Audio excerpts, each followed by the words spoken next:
Thank you father, worship you Lord.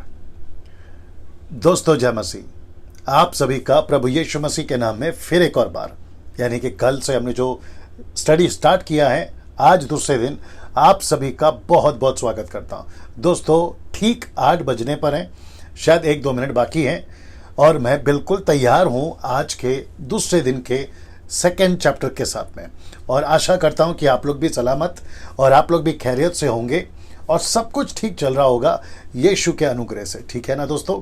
ना जल्दी से आप जो चीज़ें हम करते हैं हमेशा वो जल्दी से कर लेते हैं। आवाज़ ठीक से आ रही है, विजुअल ठीक से दिख रहा है, सब कुछ नीचे टाइप करके बता दें। साथ ही साथ आप कहाँ से हैं, कौन से कंट्री से हैं, भारत के किस राज्य से हैं, मुंबई से हैं, पूना से हैं, नागपुर से हैं, दिल्ली से हैं, कल मैंने दिल्ली का नाम नहीं लिया, आप दिल्ली से हैं, कलकत्ता से हैं, बंगाल से हैं, आप भोपाल से हैं, भोपाल से भी काफ़ी लोग देख रहे हैं, और साथ ही साथ रांची, झारखंड, क्या कहते हैं, छत्तीसगढ़, बिलासपुर, रायपुर, और क्या है ना, ये सभी जगहों से, नासिक से कुछ लोग देख रहे हैं, गुजरात के सूरत से कुछ लोग देख रहे हैं, और आपका पड़ोसी मुल्क पाकिस्तान, और साथ ही साथ नेपाल, मैं समझता हूँ साउथ अफ्रीका, फिर आपका UK, USA, Italy, New Zealand, Fiji, और क्या है, काफ़ी लोग कॉल करते हैं कई जगहों से, अरब कंट्री, और मैं समझता हूँ कल मैंने कुछ नाम लिया था, सलोमी बताइए,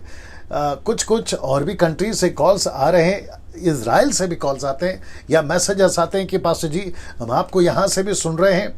बेल्जियम एक नया जो है कंट्री जुड़ गया है, मैं समझता हूँ। तो इन सभी जगहों से आप लोग देख रहे हैं, आप लोग अपनी उपस्थिति, अपनी जो प्रेजेंस है वो जो है दर्ज कराएं कि आप यहाँ से देख रहे हैं। लेकिन यूट्यूब वाले आप जितने भी हैं, आप नीचे ना लिखें कि आप कहाँ से हैं, ज़रूरत नहीं है, क्योंकि लाइव चल रहा है फेसबुक पे और इसके बाद ही आपके यूट्यूब पे वो अपलोड होता है। जी दोस्तों, मुझे बेहद खुशी है, मैं बहुत उत्साहित हूँ आज दूसरे दिन आपके बीच में इस अद्भुत टीचिंग को लाने के लिए, और मैं समझता हूँ कि कल का दिन आपके लिए बहुत आशीषित रहा। मुझे काफ़ी मैसेजेस आए हैं, मैं समझता हूं कि कल की वीडियो फेसबुक पे 25,000 अब तक देख चुके हैं और यूट्यूब पे 12,000, तो मैं समझता हूं कि 35,000 के आसपास, अगर मैं गलत नहीं हूं, या उससे भी ज़्यादा लोग अभी तक देख चुके हैं। और परमेश्वर, मुझे लगता है कि कल ऑनलाइन 1400 लोग देख रहे थे, 1.4 के मैं समझता हूं कल देख रहे थे। आज शायद उसकी तादाद बढ़ सकती है, परमेश्वर को महिमा मिले हर चीज़ के लिए। ठीक है ना?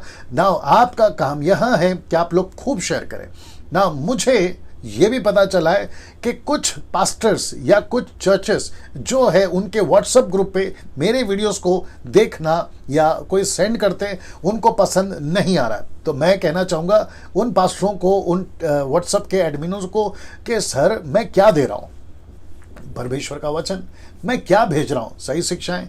अच्छा, आपको कोई चीज़ों से तकलीफ है, उसको, ईगो को अलग रखिए, अपने जो भी चीज़ें उसको अलग रखिए, लेकिन कम से कम परमेश्वर का वचन के साथ ऐसा मत करिए सर, नहीं तो न्याय के दिन आपको बहुत बड़ा इसका जो है जवाब देना होगा। ठीक है ना? हम यीशु को और यीशु के वचनों के साथ में किसी प्रकार का लालच या जलन या ईगो के चलते किसी को मत रोकिए। मैं उन लोगों से रिक्वेस्ट कर रहा हूँ, परमेश्वर का वचन है, फैलने दीजिए। मैं क्या सिखा रहा हूँ, मेरी डॉक्ट्रिन सही है, साउंड डॉक्ट्रिन है, पिता पुत्र पवित्र आत्मा जो भी बाइबल मानती है या जो भी कहती है मैं उसको लेकर चलता हूँ। तो मुझे नहीं लगता कि किसी को कोई तकलीफ होनी चाहिए। तो खूब शेयर करिए, जहां तक शेयर कर सकते करिए, गांव में, शहरों में, नेशनली, इंटरनेशनली, जहां शेयर कर सकते हैं करिए ना। दोस्तों, मैं शुरुआत में कुछ टाइम लेता हूं। यूट्यूब वाले भी सोच रहे होंगे कि डैनियल भाई आप डायरेक्ट टॉपिक पे आ जाया करो। यार, आना तो मैं भी चाहता हूं, क्योंकि आज का टॉपिक भी थोड़ा सा लंबा है, मैं भी आना चाहता हूं, लेकिन ये जो ज़रूरी बातें हैं ना, ये बहुत ज़रूरी है शुरुआत में वाली जो करनी होती है। चलिए दोस्तों, 550 लोग अभी जुड़ गए हैं। मैं आप सभी का यीशु के नाम में बहुत बहुत स्वागत करता हूं। अब आज का जो चैप्टर है बहुत तगड़ा है, बहुत सारा मटेरियल है। मेरी भाषा में जो मैं हमेशा प्रचार में यूज़ करता हूँ, बहुत सारा मसाला है। जी हाँ दोस्तों, बहुत सारा मसाला है, और वो सारी चीज़ें 1 घंटे में देना मुझे नहीं लगता है वो पॉसिबल होगा। शायद आज थोड़ा समय जाएगा। उसके लिए आप लोग बिल्कुल तैयार रहिएगा। मैं समझता हूँ कि पेट भर के आज परमेश्वर का वचन आपको मैं लाया हूँ खिलाने के लिए। आशा करता हूँ आप लोग बिल्कुल तैयार हैं। यहाँ से हम शुरू करना चाहेंगे, जो कि 12 दिन का ये स्टडी है, 12 days study on the book of Daniel, और जो कि अभी मैं यहाँ पे दिखा रहा हूँ, ये सेकेंड डे है। यानी कि डे 2 चैप्टर 2 पे हम बात करेंगे। लेकिन उसके पहले सब ठीक है, यहाँ पर सब ठीक दिख रहा है ना। 650 लोग जुड़ गए हैं, अब मुझे शुरू होना चाहिए और मैं यहां से शुरू हो रहा हूं। यूट्यूब वालों, आप लोग जहां से भी हैं, आप सभी का स्वागत है, सभी का स्वागत है। आपके कमेंट्स को मैं खुद पढ़ता हूं, फेसबुक हो या यूट्यूब हो, मैं खुद पर्सनली पढ़ता हूं। मैं लाइक जो करता हूं कमेंट्स के ऊपर, जो रिप्लाई देता हूं वो मैं खुद करता हूं, मेरी टीम नहीं करती, मैं खुद करता हूं। तो आपका लाइक, आपका कमेंट्स और आपके जितने भी जो आप रिस्पांस देते हैं मेरे मैसेजेस के प्रति, मैं उन सभी के लिए परमेश्वर के नाम से आप सभी को बहुत बहुत धन्यवाद देता हूं। ऐसे ही मेरे साथ में बने रहें, मकसद एक ही है। अच्छा, 2 नाम लेना भूल गया मैं। एक है मसीह मंथन ग्रुप जो अभी देख रहा है, आप लोगों का सभी का स्वागत है। 5 ग्रुप चल रहे हैं मसीह मंथन, 1 2 3 4 5, सबका स्वागत है। आप जहां से भी है भारत के हिस्से से, सबका स्वागत है। साथ ही साथ में मेरी मिनिस्ट्री, मेरी कलीसिया ऑफ कोर्स यीशु की है, लेकिन बोलना पड़ता है बहुत सारे चर्चेस में, कॉन्टेक्स्ट को समझिएगा। मुंबई से, मुंबई के बाहर मूर्तिजापुर, और उसके बाद अकोला, और क्या है परतवाड़ा, फिर उसके बाद में मीरज और पास्टर संदेश का जो चर्च है, गांव का नाम याद नहीं आ रहा। आप सभी का जो है मैं स्वागत करता हूं, जो मेरी कलीसिया से भी है, आप सभी का स्वागत है। चलिए दोस्तों, यहां से शुरू कर रहा हूं, लेकिन इसके पहले मैं चाहता हूं कि आपको कुछ चीजें दिखाऊं। इसको ये देख लीजिएगा, अंडरस्टैंडिंग द प्रोफेसी फुलफिलमेंट।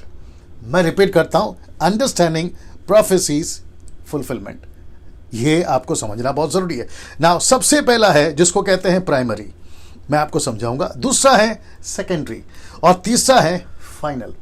आप जब इसको देख रहे हो, ये देख रहा है, सब कुछ ठीक से दिख रहा है। जब आप इसको देख रहे हो, किस में रखा है, वीवर्ड में रखा है, वो सब चेक किया, कोई जरूरत नहीं है। चलो ठीक है ना दोस्तों, मेरी टीम बता रही है कि 800 लोग जुड़ गए। आप सबका स्वागत है। आपको मैंने कल कहा था कि ठीक 8 बजे आप लोग आ जाइए। ये बात साबित करती है कि आप लोग कितने आज्ञाकारी हैं, क्योंकि 800 लोग अभी ऑनलाइन देखना, ये काबिल तारीफ है। इसका सारा श्रेय महिमा प्रभु को जाता है, अकेले प्रभु को जाता है, ठीक है ना। सो वापस आते हैं, अंडरस्टैंडिंग द प्रोफेसी फुलफिलमेंट। पहला है प्राइमरी, दूसरा है सेकेंडरी, और तीसरा है फाइनल। अब आप सोच रहे होगे कि डैनियल भाई, आप चैप्टर 2 पे ये स्लाइड्स पहले क्यों दिखा रहे हैं ना। जो कल हमने स्टडी करा था वो था इंट्रोडक्शन चैप्टर, वो था परिचय का चैप्टर, जहां पे मैंने आपको यह बताया कि कैसे नबूकदनेस्सर ने यहोयाकीम के राज्य में उनको बंदी बनाकर यरूशलेम के सारे जो मंदिर के पवित्र बर्तन होते हैं या सामग्री होती है, उसको लाकर अपने देवता के मंदिर में रख दिया। और वहां से दानियल और उसके 3 दोस्तों के साथ में जो 10 दिन का चैलेंज था कि क्या खाना है क्या पीना है, फिर साथ ही साथ में परमेश्वर ने दानियल का रुतबा या फिर उसकी पोजीशन किस अहमियत पे लेकर गई, और उसको क्या तमका या लेबल मिला। वह ये लेबल था कि वो दर्शन देख सकता है, स्वप्न को बता सकता है, ये सारी चीजें वो भविष्यवक्ता के रूप में। 900 लोग जुड़ गए, मेरी टीम बता रही है। आप सभी 900 लोगों का स्वागत है ना दोस्तों। दानियल जो है अब तक 3 साल के दरमियान में, ये चैप्टर जो सेकेंड चैप्टर है, इसको यहां बैठे बैठे बिताए हुए 3 साल हो चुके हैं, ठीक है। जबकि यहां पे 2 साल का जिक्र आएगा, लेकिन वो पहला साल नहीं गिनते। कौन? जो बेबीलोन से, वो पहला साल नहीं गिनते। वो पहला साल को छोड़कर जब दूसरा साल होता है तो उसी को कहते हैं 3 साल, यानी कि टोटल 3 साल के दरमियान में ये दर्शन का चक्र या फिर अभी जो जिक्र है मैं करूंगा। तो दानियल जो है वो अभी यहां पर है, जो ये 3 तरह की प्रोफेसी की बात यहां पे कर रहा है ना। प्राइमरी का मतलब है जब प्रॉफिट डैनियल या स्वप्न बताने वाला डैनियल जब कोई भी चीज को भविष्य में बोलता है या प्रोफेसी करता है, तो वो 3 चीजों को बताता है। और हमको भी ये 3 चीज को समझना होगा कि जब डैनियल कह रहा है तो प्राइमरी का मतलब है मेरे जीते जी, मतलब डैनियल के जीते जी, ये वाला मैं नहीं, ये वाला डैनियल के जीते जी, अगर उसके जीवन काल में जो प्रोफेसीज पूरी हो रही है उसको कहते हैं primary. I hope you got the point. दूसरा है सेकेंडरी, जिसको कहते हैं कि डैनियल भी खत्म हो गया, 1 साल माफ करिए 100 साल 200 साल या 2 पीढ़ी 3 पीढ़ी जब बीत गई, तो उसके दरमियान जो प्रोफेसीज हुई है या फिर 500 साल के गैप में, उसको कहते हैं सेकेंडरी। लेकिन जो फाइनल है उसको कहते हैं कि एंड टाइम। एंटी क्राइस्ट का प्रोफेसी इसने करा है, यीशु के आने का इसने प्रोफेसी करा है। तो ये 3 तरीके से जब मैं आपको यहां से अभी 12वें अध्याय तक लेकर जाऊंगा, तो ये हर स्लाइड में आपको दिखाई देगा। मतलब इतना लंबा नहीं बोलूंगा, लेकिन ये आपको दिखाकर ही लेकर जाऊंगा, क्योंकि बहुत सारे लोगों का अपना अपना एक थियरी है। सब अपने अपने तरीके से जो प्रभु के लोग हैं वो सिखाते हैं, और मैं किसी को गलत नहीं बोलूंगा, जिसका जैसा है वैसा करने दीजिए, कोई दिक्कत नहीं है। लेकिन जब मेरी बारी आती है, मैंने जैसे आपसे कहा है, मैं हर चीज को बारीकी से स्टडी करता हूं, कॉन्टेक्स्ट को स्टडी करता हूं, स्क्रिप्चर्स को स्टडी करता हूं, हिस्ट्री को स्टडी करता हूं, क्रिटिक्स को स्टडी करता हूं, कॉन्टेक्स्ट को स्टडी करता हूं। ये सारे चीजों को स्टडी करने के बाद में मैं आपके पास आता हूं, और वही मैंने किया था प्रकाशित वाक्य की पुस्तक में, और यही मैं अभी कर रहा हूं। ठीक है ना। नाउ जब मैं कह रहा हूं कि प्राइमरी, सेकेंडरी और फाइनल, तो ये तीनों एंगल से आपको दानियल का सपना, नबूकदनेस्सर का सपना, दानियल की प्रोफेसी को समझना होगा। नाउ होप कि आप समझ गए। नाउ दोस्तों, अब यहां से शुरू होता है chapter 2 is the chapter of 5 kingdoms. ये देख लीजिए, मैं रिपीट करता हूं, ठीक से दिख रहा है उसमें, मैं रिपीट करता हूं कि chapter 2 is the chapter of 5 kingdoms, मतलब 5 राज्य के बारे में यह चैप्टर है। मैं पहले से इसलिए कह रहा हूं क्योंकि आपको यह पता हो कि कौन सा वो 5 राज्य है।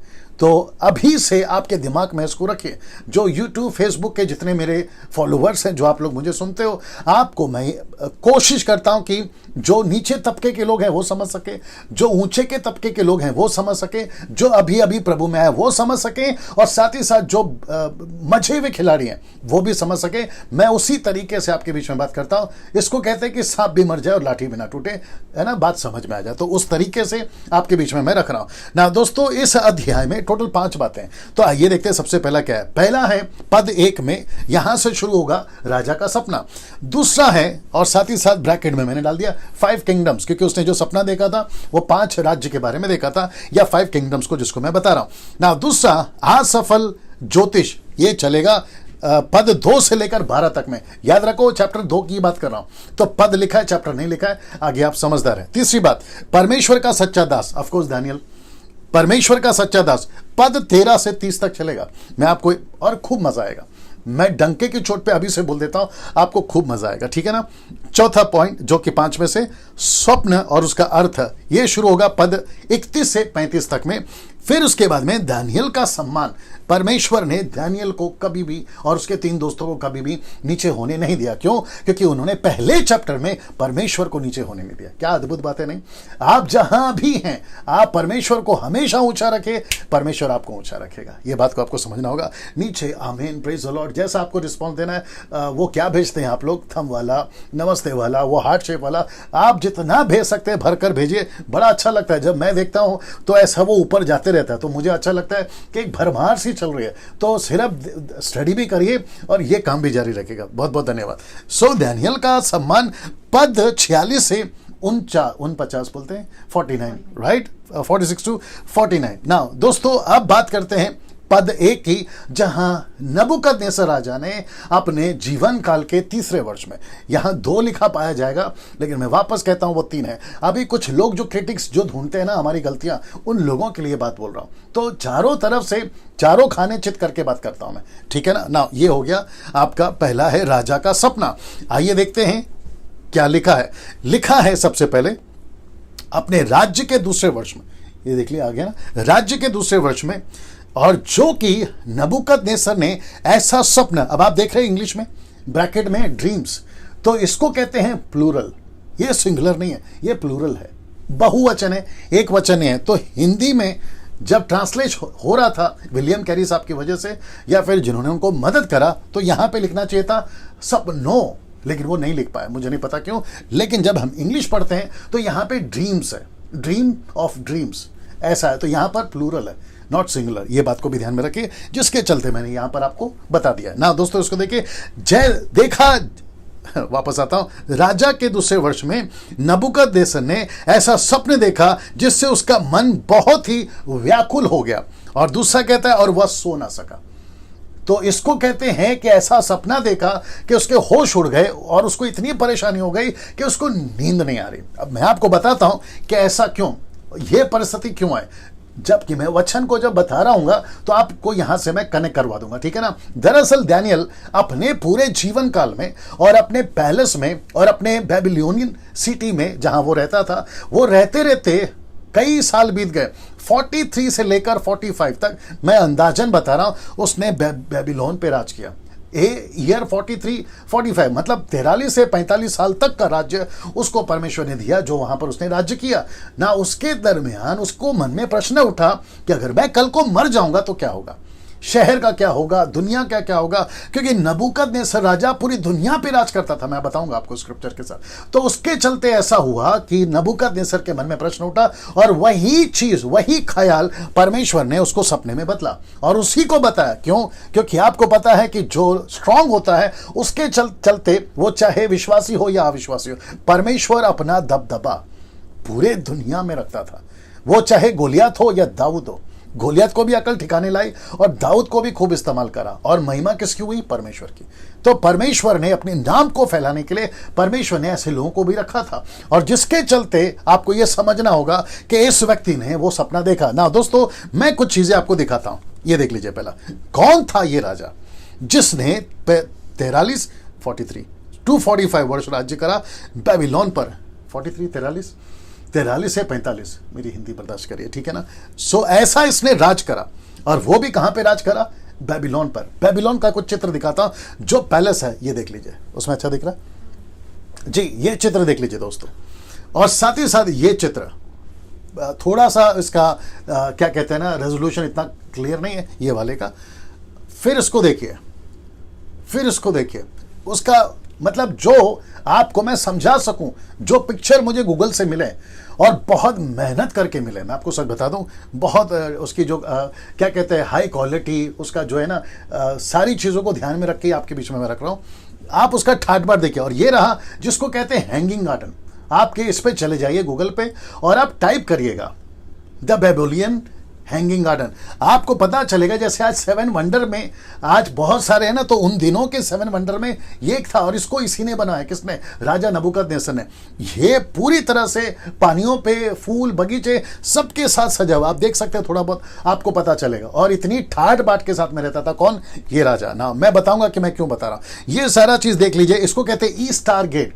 यहां से एंट्री हुई थी, यहां से एंट्री हुई थी दानियेल की 3 दोस्तों की, और यहां से वो अपना जो है दबदबा चलाता था। अब ये चित्र देख लीजिए, मतलब आप उसका ठाट बाट देखिए, आपको पता चलेगा। नाउ एशियन हिस्ट्री सेज, जो हिस्ट्री बताते हैं वो ऐसा कुछ कह गए। आइए देखते क्या कह गए। The city wall was 60 miles long. मतलब ये जो शहर है, जो मैंने आपको अभी दिखाया, ये जो शहर है, ये 60 किलोमीटर दूर फैला था। 60 किलोमीटर दूर। तो मतलब अगर आप यहां से जाओ 15, फिर यहां 15, यहां 15 और यहां 15, ऐसे 15 किलोमीटर, 60 किलोमीटर फैला हुआ इसका ये पैलेस था, या इसका शहर आप बोल लीजिएगा। साथ ही साथ में वॉल हाइट वॉज 300 फीट। मतलब जो उसका दीवार होता था ना, वो 30 माले की मंजिल। आपके मुंबई में मेगा सिटीज में जो आप 30 माले की मंजिल देखते हैं ना, तो आपको दीवार जो है ना वैसे दिखेगी। चलिए पिक्चर वापस दिखा देता हूं जी। ये सारा चित्र देख लीजिए, हाँ, इसमें आपको पता चलेगा। तो ये है जिसको कहते हैं ह्यूज, बहुत बड़ा, बहुत बड़ा ना। दोस्तों वापस आ जाता उसी के ऊपर, और ये चित्र को देखते रहिएगा, ठीक है ना। Asian history says the city wall was 60 miles long, wall height was 300 feet and 80 feet width, मतलब जो चौड़ा होता है थिक, जिसको विड बोलते हैं वो, और 35 फीट इनटू द ग्राउंड। मतलब ये जो है ना 35 फीट नीचे गाड़ के रखा था। अगर दुश्मन या शत्रु अंडरग्राउंड से भी जाना चाहे, नहीं जा सकते, क्योंकि 35 फीट नीचे उसको दीवार ही मिलेगी। अब आप सोच के देखिए कितना मास्टरमाइंड था ये, और कितना मजबूत था, और इसलिए तो उसने इतने साल राज करा ना। नाउ 250 टावर्स, जो टावर्स होते हैं वो थे, 100 गेट्स थे, वो भी ब्रास के, पीतल के, और साथ ही साथ में 53 टेम्पल्स इन द सिटी। मतलब इसने मंदिरों को बना के रखे थे 53, और साथ ही साथ में 180 altars to gods Ishtar, god of war and god of love. ये थी वो। ये फीमेल है, लेकिन आप समझ जाइएगा, ठीक है ना। दरअसल में ऐसी पूजा पाठ या फिर बेबीलोन, आपको पता है बाइबल के अंदर मूर्ति पूजा के लिए नंबर 1 था। ये यहां पे जितना मूर्ति पूजा हो सकता था, यहां सब होता था। ऐसा व्यक्ति, ऐसा क्रूर व्यक्ति और ऐसा कठोर व्यक्ति, 4थे अध्याय में आप एक बहुत बड़ा ट्रांसफॉर्मेशन देखोगे इस व्यक्ति का। मैं आपके बीच में रखूंगा उसको, इसलिए 12 दिन की स्टडी है, मेरे साथ में बने रहे, और मैं पूरी तैयारी के साथ आपके बीच में आता हूं। नबूकदनेस्सर का दबदबा पूरी दुनिया में था, और ये लिखा है दानियेल किताब, उसका 2 अध्याय वचन 38 में, जो भी आपके बीच में रखूंगा। इसका दबदबा, इस राजा का दबदबा पूरी दुनिया में था। आप भारत का नाम लीजिए, इसका दबदबा था। आप अफ्रीका जाइए, अमेरिका जाइए, उस वक्त में खैर नहीं था, जापानीज कंट्री में जाइए, यूरोपियन कंट्रीज में जाइए, आप जहां पे भी जाओगे इसका दबदबा दिख रहा है उसमें पूरा, इसका दबदबा यहां पे था ना। दोस्तों मेरी टीम बता रही है कि कम से कम 1200 लोग अभी देख रहे हैं। उन सभी 1200 लोगों से कहना चाहूंगा, सर आप सबका स्वागत है। मुझे स्टार्ट किए मात्र 20 मिनट हुए। ये 20 मिनट में मैं बहुत कुछ अभी तक बता चुका हूं। जो चूक गए हैं आप उसको वापस से जब अपलोड हो जाएगा आप लोग उसको देख लीजिएगा, ठीक है ना। शेयर करते जाइएगा, दूसरों को भी बताते जाइएगा। 12 दिन डैनियल राज आपके बीच में द बुक ऑफ डैनियल की स्टडी लाता रहेगा। टोटल 12 दिन, आज का 2 दिन छोड़ देंगे तो बचा 10 दिन ना। दोस्तों अब इसको देखिए जी, यहां से आपको राजा का सपना, पद 1 में मैंने बता दिया कि उसने सपना देखा ना। इसी 5 बातों में अब आ रहा है दूसरी बात, और वह है असफल ज्योतिष। मतलब राजा ने जब सपना देखा तो उसने अपने अपने जो ज्योतिष उसने पाल रखे थे, मैं उस सब का चर्चा करूंगा यहां पर, उन सबको कहा कि मेरा सपना बताओ, लेकिन वो नहीं बता सके। तब अपना हीरो यानी कि डैनियल, परमेश्वर का सेवक, सच्चा सेवक एंट्री मारता है। और वो क्या करता है, मैं उसकी सारी जो सस्पेंस है आपके बीच में एक एक करके रखता जाऊंगा। मैं सच कह रहा हूं, आपको खूब मजा आएगा, मेरे साथ में दीजिएगा, वक्त तो थोड़ा सा ज्यादा जाएगा, ठीक है ना। नाउ ये रहा दूसरी बात जिसको कहते हैं कि ज्योतिषों की जो है अनसक्सेस, सफल नहीं हुए, ठीक है ना। वचन 2, तब राजा ने आज्ञा दी कि ज्योतिष, तांत्रिक, टोने, कसदी बुलाए जाएं कि वे राजा को उसका स्वप्न बताएं। याद रखो, स्वप्न का मतलब है सपने, प्लूरल, बहुवचन, ठीक है ना, स्वप्न बताए। इसीलिए वे आए और राजा के सामने हाजिर हुए ना। चित्र आपके सामने आ रहा है, ऐसा कुछ है, सब ठीक है वहां पे, ओके ना। चित्र आप लोग देख लीजिएगा, प्रिटेंड करिए, कल्पना करिए, इमेजिन करिए, ऐसा ही दृश्य वहां पर होगा और सब के सब ऐसे खड़े, राजा सपना बताइए, हम आपको अर्थ बताएंगे। अब जरा मजा देखिए ना। ये जो ज्योतिष थे आप ऊपर देख लीजिएगा, ये साधारण नहीं थे। मैं आपको बताता हूं क्यों। सबसे पहला ज्योतिष, फिर उसके बाद में तांत्रिक, उसके बाद में टोने और कसदी। कसदी का ब्रैकेट में मैंने डाल दिया मैजिक पावर। मैजिक पावर का मतलब है दुष्ट आत्मा की मदद से, या इल्यूमिनाटी की जो आज कलीसियां हैं कई जगहों पर है, उसकी जो पावर है, लूसीफर की पावर से ये जिस लेवल का चमत्कार कर सकते थे ये किया। आपको प्रूफ दे देता हूं। जब मूसा ने लकड़ी फेंकी तो सांप बना, फिरौन के जादूगर ने लकड़ी फेंकी, सांप बना। मूसा ने नील नदी को लाल करा, उन्होंने भी लाल करा।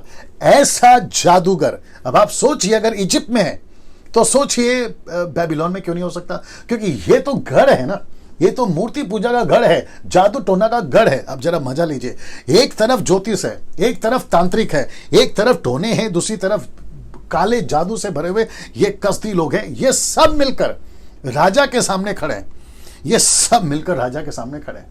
आइए देखते हैं इनका मजा क्या होता है, फिर डैनियल के साथ में क्या होता है आप वो भी देखिएगा, ठीक है ना। तो ये सब आते हैं, मैं वापस कहता हूं कि ये सब मजे हुए खिलाड़ी थे। वक्त की कमी है, मैं आपको बताता हूं ये कैसा करते थे। किसी भी जानवर का, विशेष करके गाय भैंस बोलो आप, उसको काटते थे, उसका जो कलेजा है उसको बीच में से चीरते थे और कलेजे के 2 टुकड़े को अलग करके, और उसमें उनकी स्टडी, वो कैसे पढ़ते थे नहीं पता, उसको पढ़ के वो भविष्य बनाते थे या भविष्य लिखते थे, बताते थे।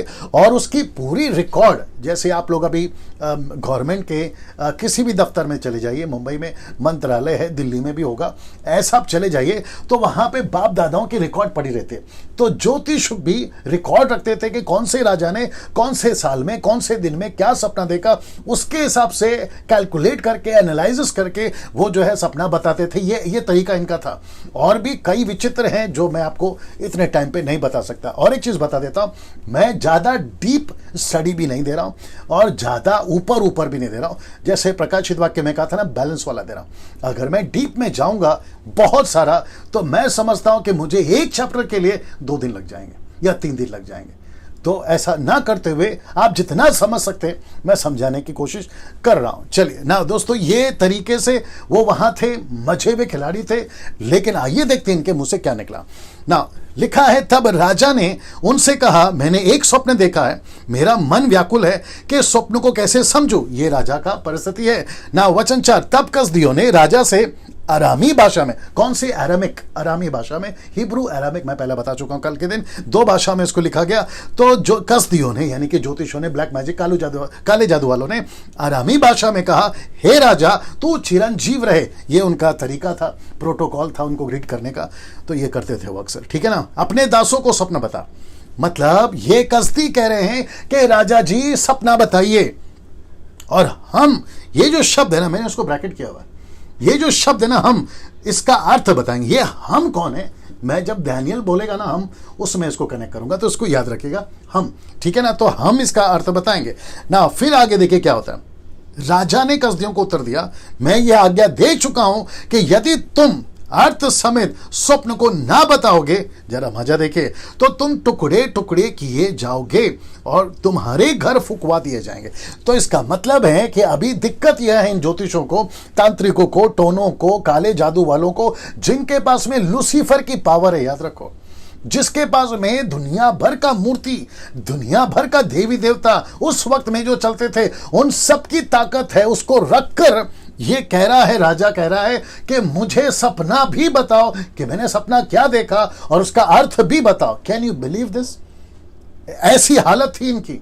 आप जवाब सुनना चाहते हैं इन्होंने क्या कहा? आइए और सब कुछ रखकर इनका जवाब देखिए। फिर ये कहते हैं, यदि तुम अर्थ समेत स्वप्न को बता दो तो मुझसे भांति भांति के दान, भारी प्रतिष्ठा पाओगे, इसलिए तुम मुझे अर्थ समेत स्वप्न बताओ। ये कंडीशन था।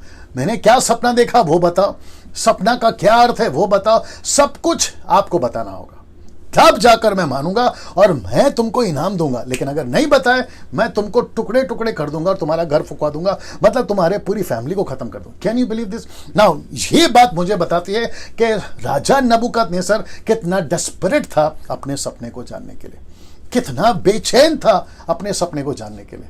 Can you believe this? सोच के देखिए वो कितना परेशान होगा, क्योंकि सपना ही ऐसा था। जब मैं बताऊंगा आपको, ये पूरा चैप्टर मेरे साथ बने रहे, आपको एहसास हो जाएगा कि ये वाकई में इतना व्याकुल क्यों था। ना दोस्तों, इसको देखिए, उन्होंने दूसरी बार कहा, 7वें वचन में उन्होंने दूसरी बार कहा, हे राजा, किसने कहा? ज्योतिषों ने। हे राजा, स्वप्न तेरे दासों को बताया जाए, हम उसका अर्थ समझा देंगे। मतलब हमको पहले सपना बता, फिर हम अर्थ बताएंगे। वचन 8, राजा ने उत्तर दिया, मैं निश्चय जानता हूं कि तुम यह देखकर कि राजा के मुंह से आज्ञा निकल चुकी है कि समय बढ़ाना चाहिए या समय बढ़ाना चाहते हो। तो इसका मतलब है, मैंने समय को भी ब्रैकेट किया। तो क्यों किया मैं आपको बताऊंगा, इसको भी ध्यान में रखिएगा, ठीक है ना। मैं जो जो चीज पे हाईलाइट करने वाला हूं उसको मैं सब ब्रैकेट करता हूं। 12 चैप्टर तक चलेगा, 12 दिन तक चलेगा, तो उसको आपको सपोर्ट करना होगा। यहां पे वो कहते हैं कि तुम समय बढ़ाना चाहते हो, लेकिन मैं तुम्हें समय नहीं दूंगा। तुम अपने आप को सो कॉल्ड कहते हो ना, मैं ज्योतिष हूं, मैं अलाना हूं, मैं फलाना हूं, मैं इसकी आराधना करता हूं, मैं उस देवता को मानता हूं, मैं इस देवी को मानता हूं। तुमको तो मैंने पूरी दुनिया से करके लाया है, तुम तो क्या कहते हैं ना, तुम तो वीर हो इसमें, तो चलो सब बताओ। आइए सुनते हैं इन्होंने क्या कहा। वचन 9, इसलिए यदि तुम मुझे स्वप्न ना बताओगे तो तुम्हारे लिए एक ही आज्ञा है। राजा कहता है एक ही आज्ञा है, क्योंकि तुमने गोष्ठी की होगी, मतलब चर्चा की होगी कि जब तक समय ना बदले। ये देखो वापस आ गया ना ब्रैकेट में समय, मैं कनेक्ट करूंगा। जब तक हम राजा के सामने झूठी और गपशप की बातें कहा करेंगे, इसलिए तुम मुझे स्वप्न बताओ, तब मैं जानूंगा कि तुम उसका अर्थ भी समझा सकते हो। तो इसका मतलब है कि राजा अपने सपने को और अर्थ को लेकर डटा रहा। आइए सुनते हैं ज्योतिष क्या बोलते हैं। वचन 10, कसदियों ने राजा से कहा, यहां सब ठीक है। कसदियों ने राजा से कहा, किसने? ज्योतिषों ने, तांत्रिकों ने राजा से कहा। क्या कहा देखिए, वो कहते हैं कि पृथ्वी भर, अब ये बड़ा मजेदार है, वो कहते हैं कि पृथ्वी भर में ऐसा कोई मनुष्य नहीं है। इनका सामना अभी तक दानियल से नहीं हुआ, इनका सामना जीवित परमेश्वर से नहीं हुआ, इसलिए मुंह से निकल रहा है। वो कह रहे हैं कि पृथ्वी भर में ऐसा कोई मनुष्य नहीं जो राजा के मन की बात को बता सके। दूसरा, और ना कोई ऐसा राजा या प्रधान या हकीम कभी हुआ है जिसने किसी ज्योतिष या तांत्रिक या कसदी से ऐसी बात पूछी हो। तो राजा को भी कटघरे में ले लिया, और ऐसा व्यक्ति जो स्वप्न भी बताए, अर्थ भी बताए, उसको भी कटघरे में ले लिया। तो ये कह रहे हैं ये इम्पॉसिबल है कि किसी का स्वप्न बताए और साथ ही साथ उस स्वप्न का अर्थ बताए, ये नहीं होगा। अब इसको देखिए आगे, वचन 11, जो बात राजा पूछता है वो अनोखी है। कौन कह रहे? ज्योतिष कह रहे हैं जो बात राजा पूछता है वो अनोखी है, देवताओं को छोड़, जिनका निवास मनुष्यों के संग नहीं है। इसका मतलब है यह तभी संभव होगा जब उनका देवता उनके अंदर रहता हो। मैं वापस पढ़ देता हूं, जो बात राजा पूछता है वो अनोखी है, देवताओं को छोड़कर जिनका निवास मनुष्यों के संग नहीं। मतलब वो देवता मनुष्य के अंदर रहना चाहिए, तब जाकर यह संभव है। अब ऐसा कौन सा देवता है, ऐसा कौन सा गॉड है, ऐसा कौन सा देवी है, ऐसा कौन सा ईश्वर है, ऐसा कौन सा सृष्टि करता है जो इस पृथ्वी पे मनुष्य के अंदर रहता हो, सिवाय एक, और वह है सृष्टिकर्ता परमेश्वर एलोहिम यीशु पवित्र आत्मा। Can you believe this? आप जैसा प्रतिक्रिया देना चाहो, जहां से बैठ के ताली बजाना चाहते थे, जैसा रिस्पॉन्स देना चाहो, नीचे आमीन लिखना चाहो, प्रेज द लॉर्ड लिखना चाहो, जैसा आपको ठीक लगे आप अपनी प्रतिक्रिया दे सकते हैं। 1300 लोग देख रहे हैं, वो उन सभी 1300 लोगों को मैं कहना चाहता हूं, बहुत मजा आएगा आपको। आज दूसरा दिन है, कल का अगर आपने मिस किया होगा तो जाकर देख लीजिएगा, ठीक है ना। साथ ही साथ अगर जो लोग अभी जुड़े हैं, आपने मेरे चैनल को सब्सक्राइब नहीं किया है, जो यूट्यूब चैनल है, मैं रिक्वेस्ट करता हूं कर लीजिए, क्योंकि डैनियल राज यूट्यूब चैनल से पैसे नहीं कमाता, ये मुफ्त में करता हूं। मैं इसलिए कह रहा हूं क्योंकि वहां से कई वीडियोस में बनाता रहूंगा। इसके बाद मैं और भी कई टॉपिक्स पे बात करता हूं, उसको आप लोग देख सकते हैं। वापस आते हैं उसके ऊपर, वो कहता है कि और देवताओं को छोड़ जिनका निवास मनुष्य के संग नहीं है। अब देखो, और कोई दूसरा नहीं जो राजा को यह बात बता सके। इसका मतलब है कि जो भी सपना बता सकता है वो ईश्वर उसके अंदर होना चाहिए। अब मजेदार बात आ रही है, मैं आपके बीच में रखने जा रहा हूं। इस पर राजा ने झुंझलाकर, साथ ही साथ बहुत ही क्रोधित होकर बाबेल के सब पंडितों के नाश करने की आज्ञा दे दी। मतलब लेटर पे साइन हो गया, थप्पा लग गया कि जितने भी पंडित हैं, जितने भी ज्योतिष हैं, जितने भी काले जादू वाले हैं, उसमें दानियल और उसके 3 दोस्त भी आ गए। उन सबको सजाए मौत, ऐसा थप्पा मार के लेटर दे दिया गया। और एक व्यक्ति निकला, ये राजा का गुस्सा देख लीजिए, ये चित्र में राजा का गुस्सा देख लीजिए। एक व्यक्ति निकला ना, इसको देखते हैं। अंत यह आज्ञा निकली, वचन 13, अंत यह आज्ञा निकली और पंडित लोगों का घात होने पर था, पंडित लोगों का घात होने पर था। और लोग दानियल और उसके संगियों को भी ढूंढ रहे थे कि वे उसको भी घात करें, मतलब उसको भी मार दें। आप जरा मजा देखिए, वचन 14, राजा का स्वप्न। ओके ना, अब आ रहा है एक तीसरा 5 में से तीसरा पॉइंट, सच्चा परमेश्वर का दास। अब यहां पे ये दिखा देता हूं, अब होती है डैनियल की एंट्री, अब होती है डैनियल की एंट्री, क्योंकि यहां पे कहा था कि डैनियल को भी मार दो। ये देखिए, डैनियल को भी मार दो, तो लोग डैनियल को ढूंढ रहे थे। जिन्होंने कहा ना कि सबको मार देना है, वो डैनियल को भी ढूंढ रहे थे। जब डैनियल को ढूंढ रहे थे तो ये तीसरी बात आ गई 5 में से। पहला है राजा का सपना, दूसरा है असफल ज्योतिष, जो कि मैं अभी बता चुका। अब इसकी एंट्री हो रही है एक परमेश्वर का सच्चा दास, परमेश्वर का सच्चा दास की एंट्री हो रही है, यानी कि डैनियल की एंट्री हो रही है ना। इसको देखिए, परमेश्वर का सच्चा दास से मेरा क्या मतलब है? परमेश्वर सबके साथ काम नहीं करता। जी दोस्तों, मैं रिपीट कर दूं, परमेश्वर सबके साथ काम नहीं करता। परमेश्वर उसी के साथ काम करता है जो परमेश्वर का सच्चा दास हो। मैंने कल आपको बताया था, यही वजह है कि दानियल और उसके 3 दोस्तों ने पाप के साथ कॉम्प्रोमाइज नहीं किया, उनका खाना नहीं खाया, उनके साथ दारू नहीं पिया, उनके कल्चर को उन्होंने ध्यान में रखा, हर चीज को उन्होंने समझा और उन्होंने कहा कि कुछ भी हो जाए हम गुलाम हैं, लेकिन हम अपने रुबाब के साथ चलेंगे। मैंने बीच में एक वीडियो बनाया था कि सूअर और कुत्तों के आगे मोती मत डालो। इसका मतलब है कि जब तुम यीशु का प्रचार करते हो, बीच में मुझे पता चला कि अपने छत्तीसगढ़ में कहीं पे कुछ भाइयों के ऊपर अटैक हुआ, रास्ते पे उनको मारा गया, उनको बहुत भला बुरा बोला गया। उन सभियों को अगर वो देख रहे हैं या उनसे रिलेटेड दोस्त लोग देख रहे हैं, ये वीडियो उन तक भी पहुंचाइए। किसी के बाप से डरने की जरूरत नहीं है। यीशु का प्रचार करते वक्त में किसी के बाप से डरने की जरूरत नहीं है। मैं आपको अभी बोल देता हूं। ऐसा क्यों डैनियल भाई? मैं बताता हूं। देखो, वो क्या कर सकते हैं? ज्यादा से ज्यादा मार सकते हैं। तो यीशु ने तो वैसे ही कहा है, अगर तुम मेरे सुसमाचार के लिए मरते हो, मेरे राज्य के लिए मरते हो, तो अनंत काल का जीवन आपके पास में है। मैं वापस कहता हूं, आजकल वैसी मौतें हो रही है। कोरोना वायरस है, कभी ये है, कभी अलाना है, कभी फलाना है, चारों तरफ तो मौत है ही। कभी रास्ते में आराम से चल रहे तो गाड़ी उड़ाकर चली जाती है, आज नहीं तो कल वैसे ही मरना है। अच्छा, हम दुनिया में है ही परदेसी, एक ना एक दिन तो अपने हमेशा के घर पे जाना है ना। तो ऐसा कुछ काम करो। मैं वापस कहता हूं, वो वीडियो जितना वायरल हुआ है उसका डबल वायरल ये करो कि हम किसी के बाप से नहीं डरते। सुसमाचार सुनाना है, मतलब सुनाना है। जितने पास्टर्स हैं अभी देख रहे हैं, जितने सेवक हैं अभी देख रहे हैं, आपके चर्च में, आपके खुद के जीवन में ये बात को गांठ बांधिए कि कुछ भी हो जाए यीशु का काम करना है, कुछ भी हो जाए। धारा 125 वन एक्ट 120 या 125 जो कि कॉन्स्टिट्यूशन कहता है कि we have the rights to preach a gospel again what you call religion, उसके बावजूद हो या ना हो, मैं वापस कहता हूं डंके की चोट पे प्रचार करो। चाइना में बैंड है, वहां क्या करे, चुपचाप बैठेंगे? नहीं, करना है ना। वैसे ही मैं वापस कहता हूं किसी से नहीं डरना है, खुल के प्रचार करिए। अगर मारते हैं तो 4 मार और खा लो 4 मार और खा लो, हो सकता है कि जो मार रहा है उसका जीवन बदल जाए तुम्हारे को देखकर। ये घटा है इतिहास में, मैं इससे के बाहर नहीं जाऊंगा, लेकिन मैं ये कह रहा हूं कि सच्चा परमेश्वर का दास, परमेश्वर उसी के साथ काम करता है, परमेश्वर सबके साथ काम नहीं करता। ये लाइन वापस देख लीजिएगा, ये आपको समझना बहुत जरूरी है ना। बहुत कुछ बोल सकता हूं लेकिन वक्त मेरे पास कम है ना। वचन 14, तब दानियल ने अंगरक्षकों के प्रधान अर्योक से, उसका नाम है अर्योक से, जो बाबेल के पंडितों को घात करने के लिए निकला था, सोच विचार कर बुद्धिमानी के साथ कहा। किसने? दानियल ने। सोच समझकर बुद्धिमानी से। पता है क्यों? मैं बताता हूं। ऐसा अगर लिखा है तो उसके पीछे कारण है। कारण यह है कि जो अर्योक है वो राजा के हुक्म पे चलता है। अगर उसने हुक्म नहीं माना तो राजा उसका कत्ल कर देगा। तो उसने क्या कहा पता है? ये आदमी से जिसका नाम है अर्योक, थोड़ा सोच समझ के बात करता हूं, उसने क्या बात किया देखो। वो कहता है वचन 15 में, राजा के हकीम अर्योक से पूछने लगा, ये आज्ञा राजा की ओर से ऐसी उतावली के साथ में क्यों निकली? ये शब्द उसने यूज किया जिसको कहते हैं उतावली से। तो इसका मतलब क्या मालूम है?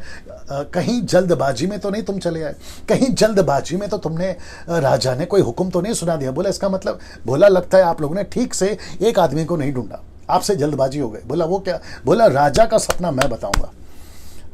Can you believe this?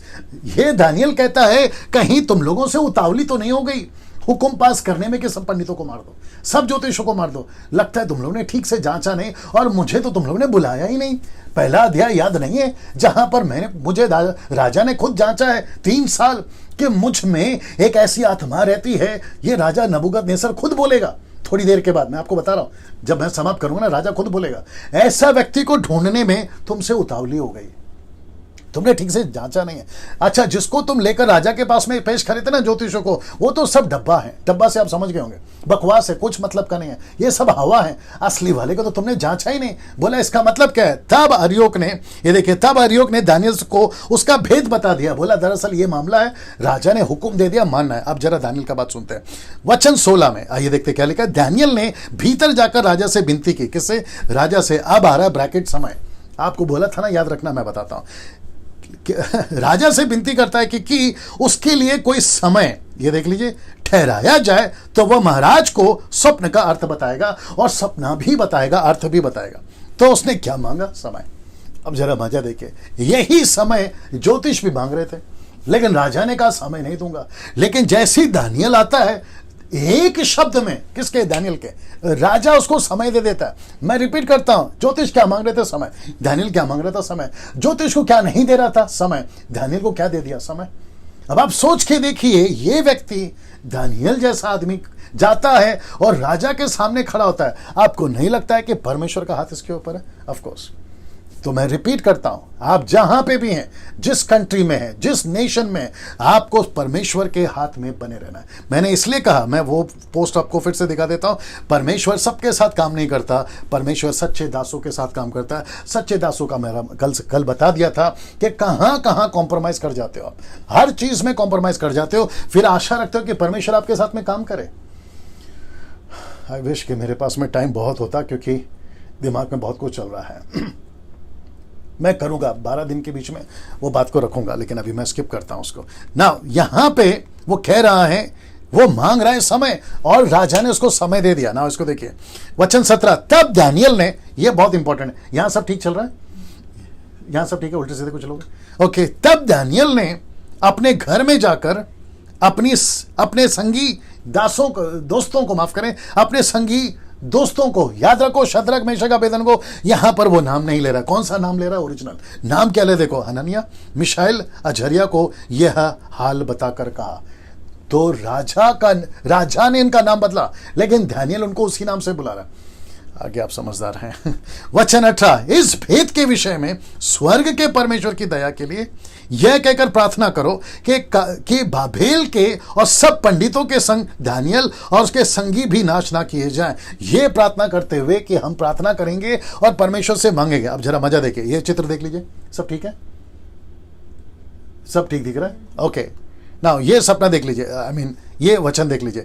वचन 19 कहता है कि तब अब भेद दानियल को रात के समय दर्शन के द्वारा प्रकट किया गया। तब दानियल ने स्वर्ग के परमेश्वर का ये कहकर धन्यवाद किया। लेकिन उसके पहले एक वचन पढ़वा देता हूं, गिनती की किताब उसका 12 क्या लिखा है देखिए। तब यहोवा ने कहा, मेरी बातें सुनो, यदि तुम में कोई नबी हो, दानियल नबी था, यदि तुम में कोई नबी हो तो उस पर मैं यहोवा दर्शन के द्वारा अपने आप को प्रकट करूंगा, वह स्वप्न में उससे बातें करूंगा। तो परमेश्वर ने इस व्यक्ति से बात की। क्यों की?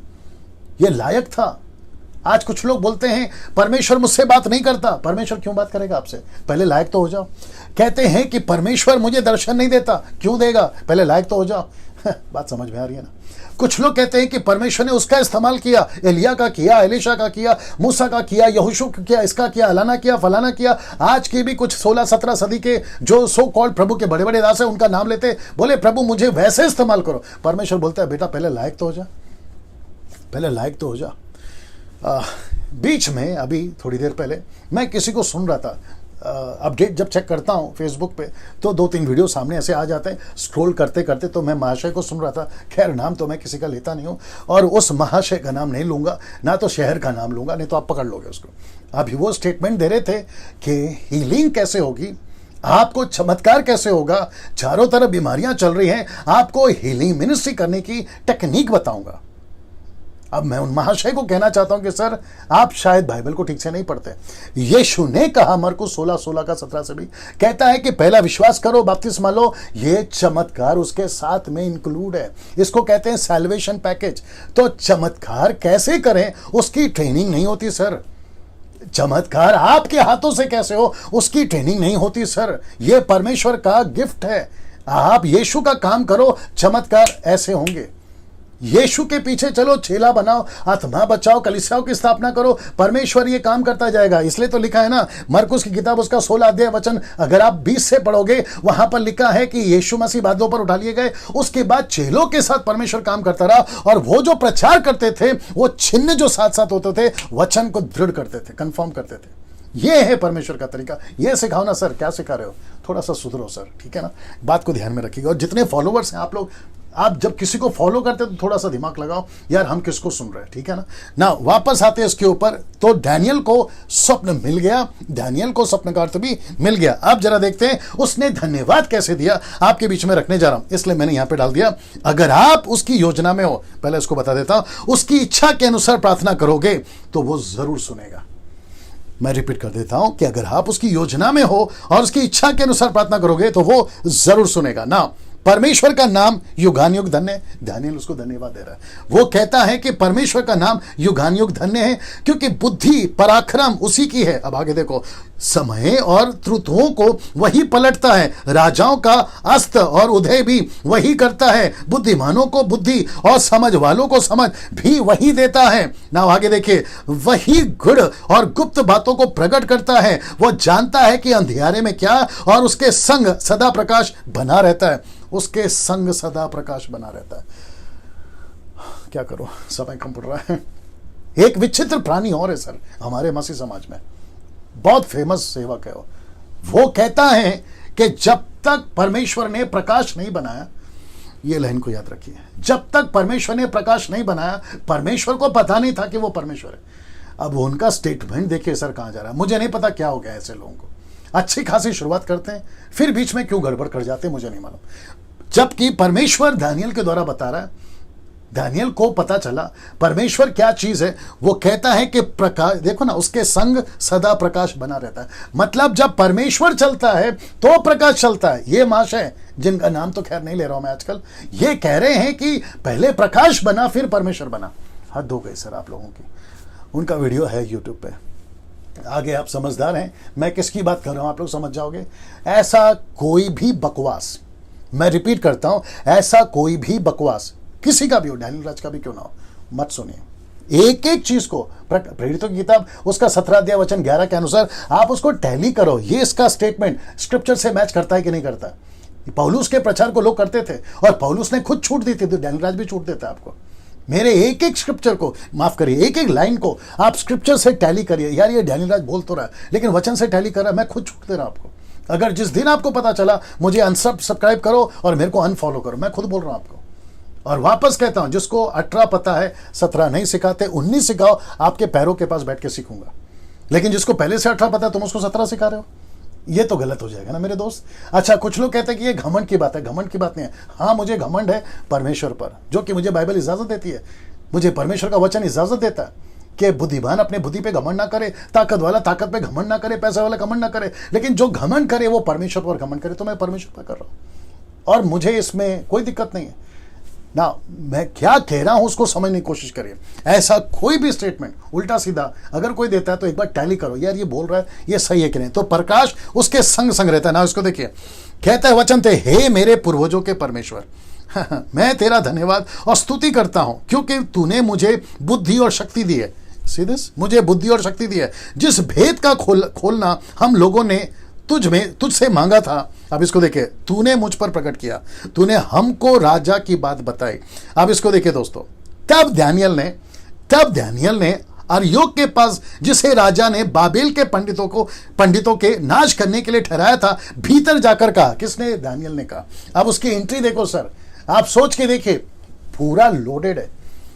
कौन? दानियल पूरा लोडेड है, सपने के साथ लोडेड है, अर्थ के साथ लोडेड है, परमेश्वर के सामर्थ के साथ लोडेड है, और वो बड़ी शान के साथ में एंट्री मारा है। मैं यही तो कह रहा हूं, आप भी लोडेड हो जाओ परमेश्वर के सामर्थ, परमेश्वर के दर्शन, परमेश्वर के प्रकाशन, वचन के प्रकाशन के साथ लोडेड हो जाओ। आप भी ऐसी ही चाल चलोगे। मुंबई, पूना, नागपुर, पंजाब, गुजरात, कलकत्ता, आप जहां से भी हैं, दुनिया के किसी भी कोने से ऐसे लोडेड हो जाओ सर। और बड़े शान से उसने एंट्री मारी और बाबिल के पंडितों को जो नाश कर रहा था, मुझे राजा के सम्मुख भीतर ले चल, मैं अर्थ बताऊंगा। कौन बोल रहा है? दानियल बोल रहा है, मैं अर्थ बताऊंगा ना। इसको देखिए, तब अरयोक ने दानियल को राजा के सम्मुख शीघ्र भीतर ले जाकर उससे कहा। अब यहां पे अरयोक क्या कर रहा है वो भी बताता आपको। यहूदी बंधुओं में से एक पुरुष मुझको मिला है। तो अरयोक यहां पे क्रेडिट ले रहा है, वो कह रहा है मुझको मिला है। अब आप सोच के देखिए, इसमें हीरो का कोई हाथ नहीं है। ऐसे कुछ लोग हैं, करते कुछ नहीं है लेकिन क्रेडिट बहुत लेते हैं। ये उसमें से एक था। दानियल ने बोला चलो कोई बात नहीं, छोड़ दो, राजा को स्वप्न का अर्थ बताऊंगा। तो मुझे यहूदी बंधुओं में से, जिसको हम बांध कर लेकर आए थे ना, उन बंधुओं में से एक पुरुष मिला है जो यहूदी है। ये तांत्रिक नहीं है, ये काला जादू नहीं करता। मजा आएगा सर आपको। ये जादू नहीं करता, काला जादू नहीं करता। ये किसी देवी देवता मूर्ति पूजा, किसी प्रकार का क्या कहते हैं जादू टोना या तांत्रिक नहीं है। ये एक यहूदी है। बोला यहूदी कहां से लाए थे? यरूशलेम से लाए थे इसको। ये वही व्यक्ति है जो पहले अध्याय में आपको मिला था राजा।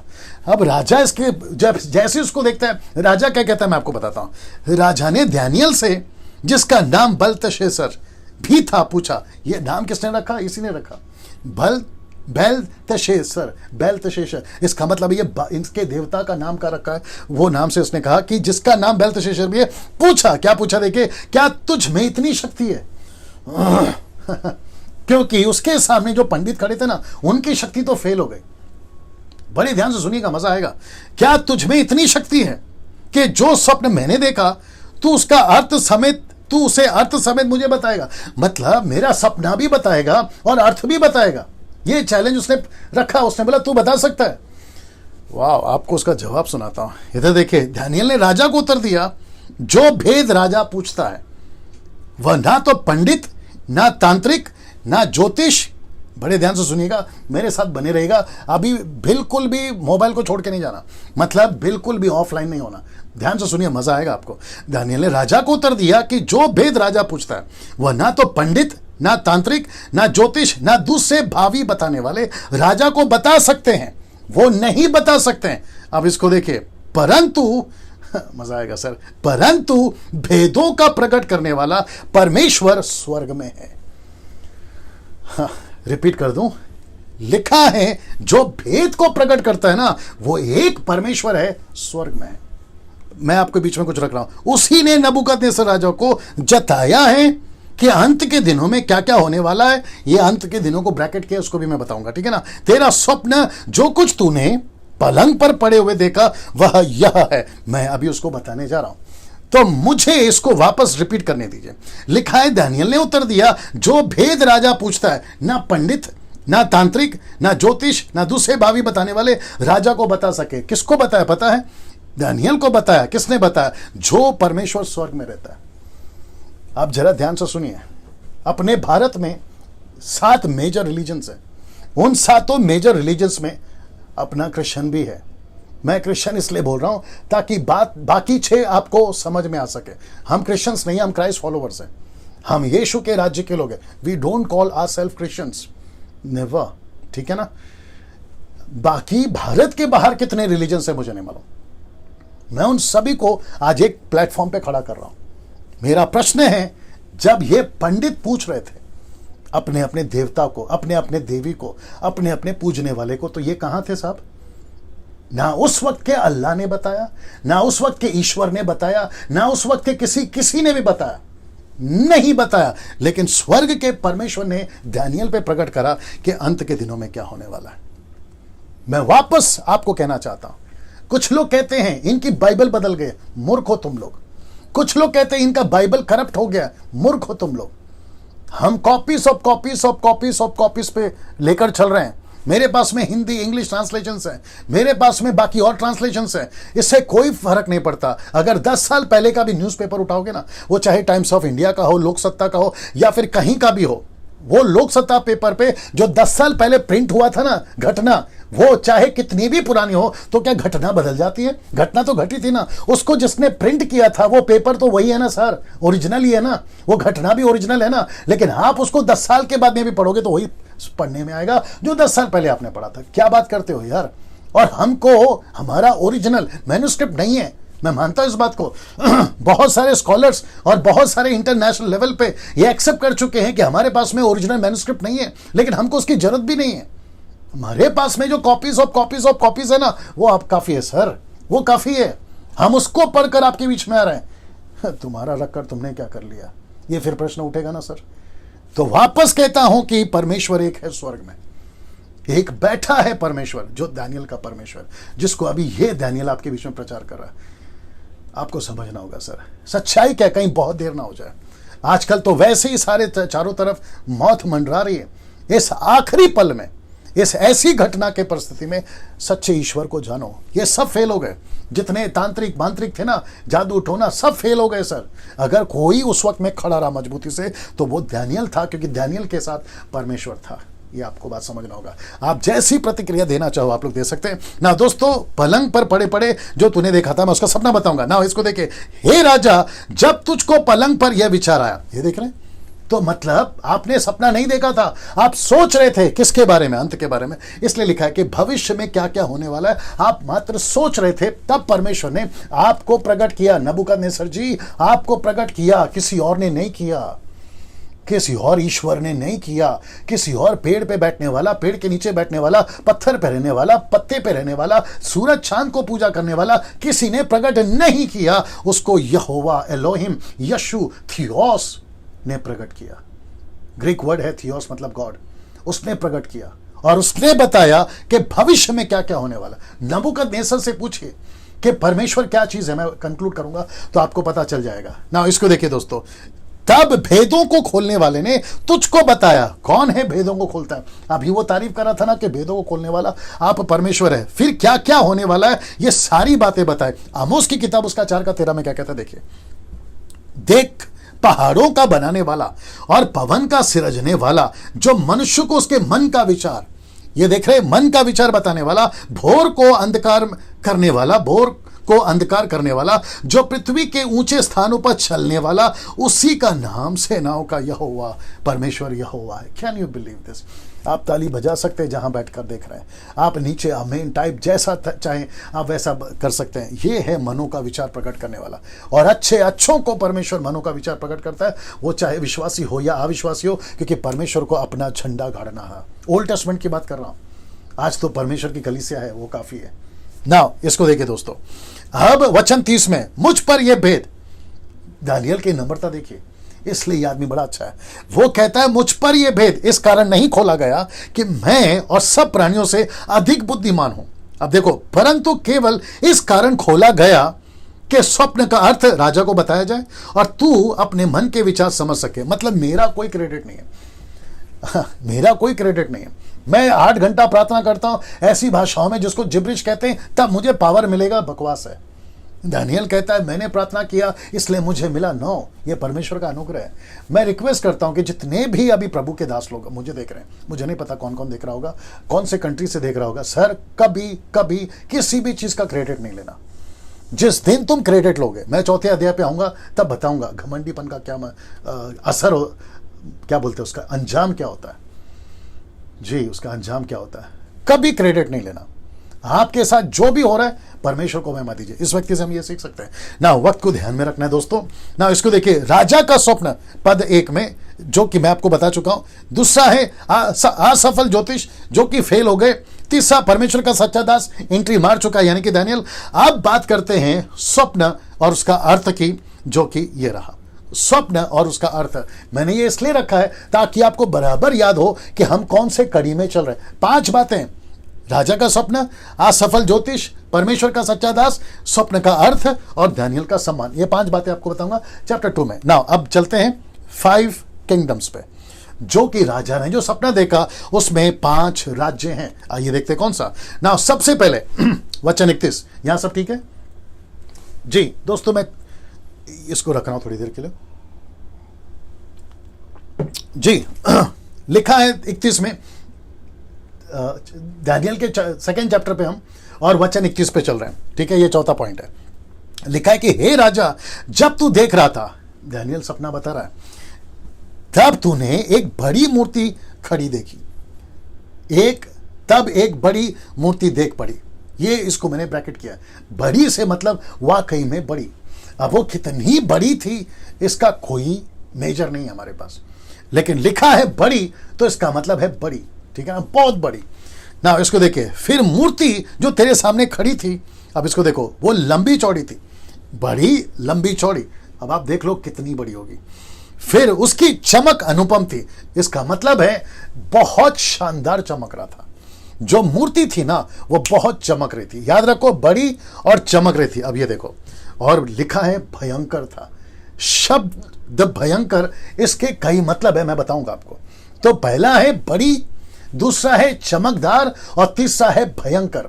अब ये क्यों ऐसा है, जैसे आप आगे सुनते जाओगे आप हर चीज से कनेक्ट होते जाओगे, ठीक है। मेरे साथ में बने रहेगा ना। मूर्ति आप देख लीजिए, दिख रहा है उसमें, मूर्ति आप देख लीजिए, और वाकई में विशाल है। अभी फोटो में ऐसा आपको दिख रहा है, वाकई में विशाल है और वाकई में भयंकर है। यहां सब ठीक है, वाकई में भयंकर है, ठीक है ना। इसको देखिए, वचन 32, उस मूर्ति का सिर तो, अब यहां से डिस्क्रिप्शन स्टार्ट हो रहा है, मतलब रूपरेखा। आइए देखते क्या है। सबसे पहला, मूर्ति का सिर तो शुद्ध सोने का था। मतलब आप इसको कौन सा कैरेट दे सकते दे दीजिए, लिखा है शुद्ध सोने का था। जमीन पे बेहतर से बेहतर सोना, वो सोने का जिक्र कर रहा है, शुद्ध सोने का था। उसकी छाती और बाजुएं चांदी की, सोना चांदी। फिर आता है उसका पेट और जांग पीतल का, brass, gold, silver and brass, सोना चांदी पीतल। अब ये रहा उसकी टांगे लोहे की। तो यहां पे 4 मेटल हो गए, एक है सोना, दूसरा है चांदी, तीसरा है आपका ब्रास यानी पीतल, चौथा है लोहा। ना इसको देखिए, उसके पांव कुछ तो लोहे के और कुछ मिट्टी के थे। मैं चित्र दिखाऊंगा आपको, परेशान नहीं होना, मैं चित्र दिखाऊंगा आपको। तो ये उसने ऐसा देखा। अब मैं आपको बताने जा रहा हूं वो दिखा कैसे, जो कि आपको मदद के लिए फोटो लिया है, लेकिन हूबहू ऐसा ही है इसकी कोई गारंटी नहीं है। तो पहला हुआ सोना, दूसरा हुआ चांदी, तीसरा हुआ पीतल और चौथा हुआ लोहा। और ये रहा लोहा और कीचड़ मिला हुआ, लोहा और कीचड़ मिला हुआ। और ये रही उसकी कंप्लीट फोटो। सब ठीक है, ये रही उसकी कंप्लीट फोटो, आप देख लीजिए। अब आप मुझे बताइए, चमकदार है, बड़ी विशाल है, अनुपम है, भयंकर है। भयंकर से और मेरा मतलब अभी रखूंगा आपको आगे, ठीक है ना। तो ऐसा दृश्य राजा जी आपने देखा। अब ये दृश्य का क्या क्या अर्थ है वो भी बताएंगे आपको ना। इसको देखिए, फिर देखते देखते, और एक है 5 बोला था ना, फिर देखते देखते तूने क्या देखा। ये दूसरा सपना, इसलिए कहा ड्रीम्स, सपने, है ना, प्लूरल नॉट सिंगुलर, ठीक है ना। फिर देखते देखते तूने क्या देखा कि एक पत्थर ने, लिखा है बिना किसी खोदे आप ही आप उखड़ कर उस मूर्ति के पांव पर लगकर लोहे और मिट्टी के थे उसको चूर चूर कर डाला। मैं आपको बता देता हूं, चित्र देख लीजिए, चूर चूर कर डाला। एक कहीं से पत्थर आता है, खुद से आता है, किसी के हाथ से नहीं आता, खुद अपनी मर्जी से आता है और तेरे मूर्ति को लगता है, पत्थर को, पैरों को लगता है और लिखा है कि उसको चूर चूर कर देता है। ना इसको देखिए वचन 35, तब लोहा, मिट्टी, पीतल, चांदी, सोना भी सब चूर चूर हो गया और धूप काल में खलिहानों के भूसे के समान हवा से ऐसे उड़ गया कि उनका कहीं पता न रहा। और वह पत्थर जो मूर्ति पर लगा था वह बड़ा पहाड़ बनकर सारी पृथ्वी में फैल गया। ये पहाड़ कौन है मेरे दोस्तों? ये पत्थर कौन है? एक एक चीज का खुलासा आपके बीच में करने जा रहा हूं। मुझे पता है कि 9 बज चुके हैं, लेकिन मैंने आपसे पहले ही कह दिया था कि मुझे थोड़ा सा वक्त दीजिए। जी, उसका टेम्परेचर बढ़ा दो, मतलब 21 कर दो, 20 कर दो, जैसा भी ठीक लगे। देख लो क्या करना है दोस्तों। अभी तक आपने सब कुछ देख लिया ना, वो पत्थर आ रहा है और वो मूर्ति पे लग रहा है। मैं वो पत्थर दिखा देता हूं, ये देख लीजिए, दिख रहा है उसमें, इधर देख लो। ये है वो पत्थर, इस पे जैसे ही टकरा है ना, मुझे नहीं पता कि कोई मेरा हिंदू भाई अभी मुझे देख रहा होगा, कोई मुस्लिम मुझे देख रहा होगा, कोई बुद्धिस्ट मुझे देख रहा होगा, या कोई जूइश कहीं से भी देख रहा होगा। आप सोच रहे होंगे ये सफेद कोट वाला बोल क्या रहा है। ये एक ऐसी बाइबल की एक ऐसी किताब है जिसका नाम है द बुक ऑफ डैनियल। आप इसको गूगल पे पढ़ सकते हैं, आप इसको ऑनलाइन पढ़ सकते हैं, आप इसकी पूरी जानकारी विकिपीडिया के माध्यम से पा सकते हैं। ये सारी घटनाएं पढ़ी हैं, आपको मेरी बाइबल पढ़ने की जरूरत नहीं, वहीं पर मसाला पड़ा हुआ है। अविश्वासी साइंटिस्ट, अच्छे अच्छे लोग जो ईश्वर को नहीं मानते, वो तक नहीं इसको पढ़ा हो और उन्होंने जाना है और कई ऐसे रिपोर्ट बनाए सर कि इनका परमेश्वर सच्चा है, इनका ईश्वर सच्चा है। यीशु की बात कर रहा हूं, यहोवा की बात कर रहा हूं, एलोहिम की बात कर रहा हूं। इस पृथ्वी पे जो परमेश्वर ने अपना दबदबा बना के रखा था इन राजाओं के चलते, मैं ये 4 राजाओं का और वो 5वें राजा का, जिसको मैंने अभी कहा था कि 5 किंगडम्स है, 5 राज्य मैं बताने जा रहा हूं ना दोस्तों। अब देखते हैं वचन 36 क्या कहता है। यह सपने हैं और अब हम उसका अर्थ राजा को बताएंगे। आपको याद आ गया हम, मैंने कहा था ना, ज्योतिषों ने कहा था कि हम, मैंने ब्रैकेट किया था, ये हम कौन है? ऑफ कोर्स एक है दानियल और दूसरा है उसका परमेश्वर। तो दानियल कहता है कि मैं नहीं बता सकता, लेकिन मेरे अंदर एक रहता है, वो बताएगा। इसलिए ज्योतिषों ने क्या कहा कि पृथ्वी पे कोई ईश्वर मनुष्य के अंदर रहता होगा, वही बता पाएगा। तो दानियल ने कहा ठीक है ना भाई, मेरा परमेश्वर मेरे अंदर रहता है। जितने विश्वासी अभी मुझे सुन रहे हैं, आप अपनी पीठ थपथपा लीजिए। आपका परमेश्वर पत्थर में नहीं रहता, आपका परमेश्वर पेड़ में नहीं रहता, आपका परमेश्वर मोमबत्ती, अगरबत्ती, फूल माला में नहीं रहता, आपका परमेश्वर नारियल में नहीं रहता, आपका परमेश्वर आकाश के तार छांदों में नहीं रहता। आपका परमेश्वर क्रिएटर है, क्रिएशन नहीं है। आपका परमेश्वर क्रिएटर है और वो क्रिएटर आपके अंदर रहता है। अपनी पीठ थपथपा लीजिए, जैसी प्रतिक्रिया देना चाहो दे दीजिए। ये है हमारा परमेश्वर और उसी के चलते हमको घमंड है। अब कुछ लोगों को नहीं समझ में आता, कोई बात नहीं, लेकिन आज नहीं तो कल देर सवेर उनको जिस दिन समझ में आएगी, मेरा वीडियो, मेरी बातें उनको जरूर समझ में आएगी और आप जैसे लोगों की भी ना। तब यहां पर राजा को कहता है यह सपने हैं, अब हम उसका अर्थ राजा को समझा देते हैं। तो अभी तक सपना बताया, अभी अर्थ बताने जा रहा है। आप मेरे साथ में बने रहे ना। देखिए यहां पे क्या लिखा, देखिए वचन 47 जी। हे राजा, तू तो महाराज धीराज है। मतलब पहले तारीफ हो रही है, और मैंने कहा था ना ये राजा का दबदबा पूरी पृथ्वी पर है। ये वचन आ गया क्योंकि स्वर्ग के परमेश्वर ने तुझको राज्य, सामर्थ, शक्ति और महिमा दी है। और इसलिए मैंने उसका पैलेस दिखाया आपको। ये कितना रॉयल था, ये कैसी ठाट बाट से रहता था। इसका पूरा का पूरा इलाका 60 किलोमीटर में फैला हुआ। 60 किलोमीटर आप समझते हैं? 60 किलोमीटर। मैं अभी जहां रहता हूं, अगर मुझे मुंबई से, कोलाबा जहां रहता हूं, यहां से अगर मुझे बदलापुर जाना है तब जाकर होता है 60 किलोमीटर, या थाना बोल दीजिए या कल्याण बोल दीजिए, वहां तक आ जाएगा 60 किलोमीटर, अगर मैं गलत नहीं हूं। इतना लंबा इसका पहले से सर। ऐसा व्यक्ति को दानियल कहता है कि हे राजा, तू जो महाधिराज है, क्योंकि स्वर्ग के परमेश्वर ने तुझको राज्य, सामर्थ, शक्ति, महिमा दी है। और जहां कहीं मनुष्य पाए जाते हैं, याद रखो, जहां कहीं, हिंदुस्तान की भी बात कर रहा हूं, जहां कहीं मनुष्य पाए जाते हैं वहां उसने इन सभी को, और मैदान के जीव जंतु, आकाश के पक्षी भी तेरे वश में कर दिए हैं। तुझको उन सब का अधिकार ठहराया गया। सोच के देखिए राजा नबूकदनेस्सर का दबदबा। यह सोने का सिर तू है राजा, ये सोने का सिर तू है राजा। तो वो सोना कौन था? राजा था। ये देख लीजिए, ये देख लीजिए, जिसको कहते हैं नबूकदनेस्सर, जिसने राज किया बेबीलोन पर 605 BC टू 539 BC। और जबकि इसने 43 टू 45 ईयर्स उसने राज किया, लेकिन उसके बाद में बेबीलोन का राज बना रहा। उसके बच्चे के बच्चे के बच्चे लोगों ने राज किया, ठीक है ना। ना अब आप कहोगे कि डैनियल भाई सोना क्यों? तो ये सारी चीजें आपको समझाने के लिए, क्योंकि इनकी पहचान सोने से ही होती थी।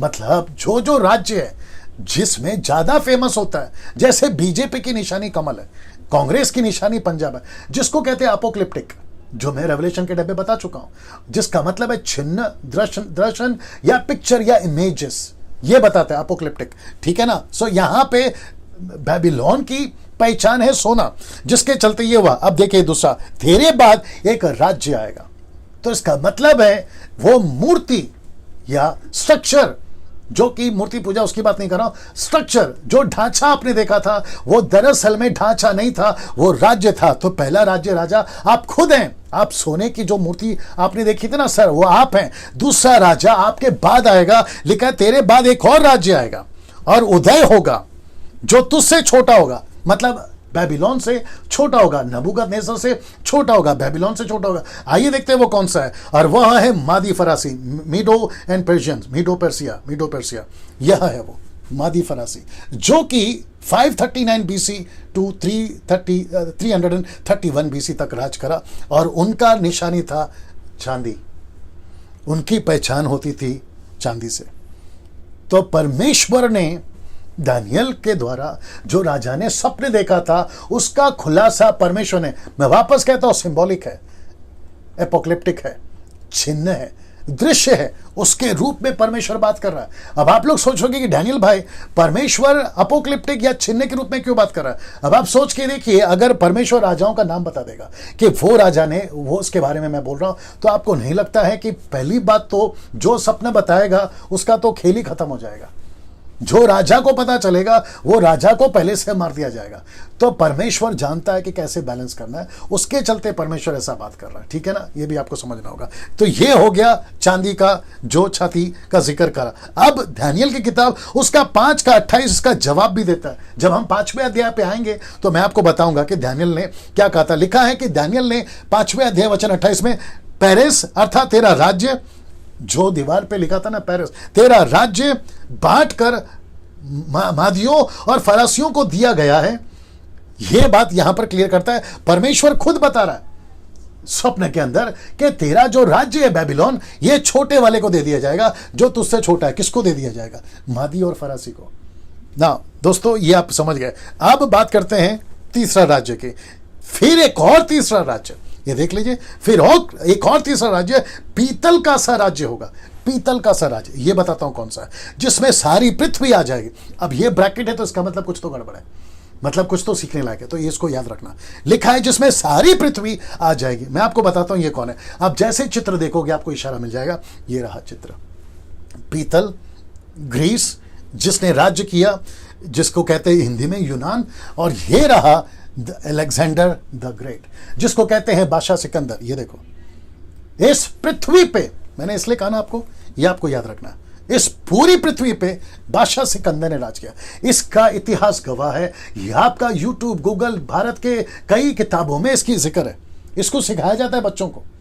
यह ऐसा व्यक्ति जो दानियल को परमेश्वर बता रहा है। अब आप सोच के देखिए, किसी अल्लाह ने प्रकट नहीं किया, किसी और ईश्वर ने प्रकट नहीं किया, परमेश्वर यहोवा ने प्रकट किया। सोच के देखिए आप, जिस परमेश्वर की हम आराधना करते हैं, जिस यीशु की मैं बात कर रहा हूं, उसने दानियल को प्रकट किया कि दानियल ऐसा सब कुछ होने पर है ना। यह बादशाह सिकंदर जिसने पूरी दुनिया पे राज किया, इसलिए लिखा है कि वो पूरी दुनिया पे, पूरी सारी पृथ्वी पर जाएगा। ऐसा व्यक्ति है। मैं इसका कनेक्शन दानियल किताब 7वें अध्याय 8वें अध्याय से भी करूंगा, क्योंकि यह व्यक्ति वापस आएगा। यह व्यक्ति वापस आएगा उस अध्याय में ना। इसकी पहचान होती थी पीतल से, पीतल से, ये पीतल, ब्रास से इसकी पहचान होती थी ना। लिखा है दानियल किताब उसका 8वां अध्याय वचन 21 में, और लिखा है कि और वह रोआर का बकरा यूनान का राज्य है। मतलब एक बकरा दिखाऊंगा, मैं आपको बता दूंगा, तब आपको समझ में आएगा। उसकी आंखों के बीच में जो बड़ा सिंह निकला वह पहला राजा ठहरा। मतलब बादशाह सिकंदर क्या करेगा मैं बताऊंगा उसको, ठीक है ना। इसको देखिए, अभी वचन 40, चौथा राज्य, ये रहा चौथा राज्य, लोहे के तुल्य मजबूत होगा, लोहे के तुल्य मजबूत होगा। लोहे से तो सब वस्तुएं चूर चूर हो जाती हैं, पिस जाती हैं, इसलिए जिस भांति लोहे से वे सब कुचली जाती हैं, अब इसको देखिए, उसी भांति उस चौथे राज्य से सब कुछ चूर चूर होकर पिस जाएगा। अब आप जानना चाहते हैं ये कौन सा है? सबसे पहला कौन सा मैंने बताया? बेबीलोन। दूसरा मैंने कौन सा बताया? मीडोस एंड प्रिसिया। तीसरा मैंने बताया ग्रीस। अब आप जानना चाहते हैं चौथा कौन सा? फिर पांचवा बताऊंगा। ये रहा, जिसको कहते हैं रोम, जिसको कहते हैं पैगन रोम। पैगन का मतलब है पेगन, पेगन का मतलब है अन्य जाति, मूर्ति पूजा, परमेश्वर को नहीं मानते, उन दिनों की बात कर रहा हूं। ऐसा जो कि ईसा पूर्व 168 बिफोर क्राइस्ट, 168 और उसके बाद में 476 एडी तक चला। इसका मतलब है कम से कम 500 साल इन लोगों ने राज किया। ये है, देखिए ये टांग देख लीजिए आप, सब ठीक है, इसमें सब ठीक दिख रहा है। ये टांग देख लीजिए आप, ये जितना लंबा टांग है, उनकी पहचान लोहे से होती थी, क्योंकि यही रोम के लोग हैं जिन्होंने यीशु को खीले मारे लोहे के। ये वही लोग हैं जिन्होंने बरछा भेदा लोहे का। ये वो लोग हैं, रोम के लोग। और लिखा है टांगे लंबी, राज्य भी लंबा चला 500 साल। ये बताता है टांगे लंबी है ना, लोहे की टांगे लंबी है, तो इनका राज्य भी, देखो कितना सटीक और कितना पैसिफिक सटीक बता रहा है परमेश्वर। अब आप मुझे बताइए, तांत्रिक बता सकते थे ये सब? जादू टोना वाला बता पाए? फेल हो गए सर, ये नहीं बता पाए। कौन बता पाया? सच्चा परमेश्वर। कौन है सच्चा परमेश्वर? ये लोहिम, पिता, पुत्र, पवित्र आत्मा। क्यों? क्योंकि पूरी दुनिया को, माय गुडनेस गेट रेडी, पूरी दुनिया को परमेश्वर ही तो चला रहा है। तो परमेश्वर पूरे कंट्रोल में रह के चला है अभी तक और आगे भी। परमेश्वर कहता है मैं चला रहा हूं दुनिया को।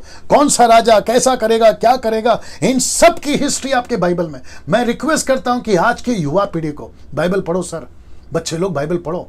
जितना वक्त आप बाइबल को दे सकोगे आप उतने ही होशियार हो जाओगे। मैंने कल भी कहा था, मैं आज फिर कहता हूं, ये बंदा 5वीं क्लास 3 बार फेल है, उसके बावजूद परमेश्वर से बुद्धि पाकर आपके बीच में बात कर रहा हूं। मैं रिक्वेस्ट करता हूं, गीत गा रहे हो, गिटार बजा रहे हो, म्यूजिक में घुस रहे हो, ठीक है, वो एक लिमिट तक है सर। पूरी जिंदगी मत घुसिए उसके अंदर, निकलिए बाहर और परमेश्वर के वचन में मजबूत हो जाइए, ठीक है ना। ये आपको मैंने बता दिया ना दोस्तों। अब इसको देखिए 41 लिखा है कि और तेरे जो मूर्ति के पांव और उनकी उंगलियों को देखा, मैं आपको बताऊंगा कौन सा है, जो कुछ कुम्हार की मिट्टी की और कुछ लोहे की थी, मतलब कुछ मिट्टी की और कुछ लोहे की थी, उससे वह चौथा राज्य बटा हुआ होगा। कौन सा राज्य बटा होगा? रोम। ये रोम बटा हुआ होगा। ये जो है ना रोम, ये पूरी तरह से बटा हुआ होगा। मैं आपको बताता हूं कैसे बटा होगा, मैं रख रहा हूं, हर चीज को रख रहा हूं। वो बटा हुआ होगा तो भी उसमें लोहे का सा कड़कपन होगा, मतलब उसका दबदबा 500 साल तक चलेगा। फिर उसके बाद में जैसे कि तूने कुम्हार की मिट्टी के संग लोहा भी मिला हुआ देखा था, ये ब्रैकेट आ गया। और जैसे पांवों की उंगलियां, तो इसका मतलब है कितनी उंगलियां होती है? 10। एक तरफ में 5, दूसरी तरफ में 5, तो 5 उंगली। ये ब्रैकेट याद रखिएगा, टोटल हो गए 10 उंगलियां। कुछ तो लोहे की और कुछ मिट्टी की थी। इसका अर्थ यह है, राजा डैनियल बोल रहा है, उसका अर्थ है ये राजा कि वह राज्य कुछ तो दृढ़ और कुछ निर्बल होगा, मतलब कुछ शक्तिशाली होगा और कुछ राज्य जो है वो कमजोर होगा, उसको ये बताता है। और तूने जो लोहे के कुम्हार की मिट्टी के संग मिला हुआ देखा, उसका अर्थ यह है कि उस राज्य के लोग एक दूसरे मनुष्यों से मिले जुले तो रहेंगे, परंतु जैसे लोहा मिट्टी के साथ मेल नहीं खाता वैसे वे भी एक ना बने रहेंगे। नेपोलियन, साथ ही साथ में आपका हिटलर, इन सब ने कोशिश करी कि इन सब को वो इकट्ठा रख सके, लेकिन लिखा है कि मनुष्य एक दूसरे से मिले नहीं रहेंगे। आज भी करंट परिस्थिति है, मैं बताऊंगा ये कौन सा है। ये है यूरोप कंट्री, यूरोप के 10 शहर, यूरोप के 10 सिटीज में रखने जा रहा। और ये रहा लोहा और मिट्टी मिला हुआ दृश्य। ये सब राजा नबूकदनेस्सर देख रहा है, जिसको मैंने नाम दिया है 10 सिटीज ऑफ यूरोप, जो कि बाद में जो बताया डैनियल ने अर्थ बताया, द डिवाइडेड रोम। मतलब ये रोम के ही लोग हैं, रोम इनका हेड है, लेकिन ये 10 सिटी को यूरोप कहते हैं आज भी। और इनके सबके नाम में रख सकता था, लेकिन मैंने नहीं रखा। आप गूगल पे सर्च मारिए, यूरोप के 10 सिटीज सर्च मारिए, आपको नाम मिल जाएगा।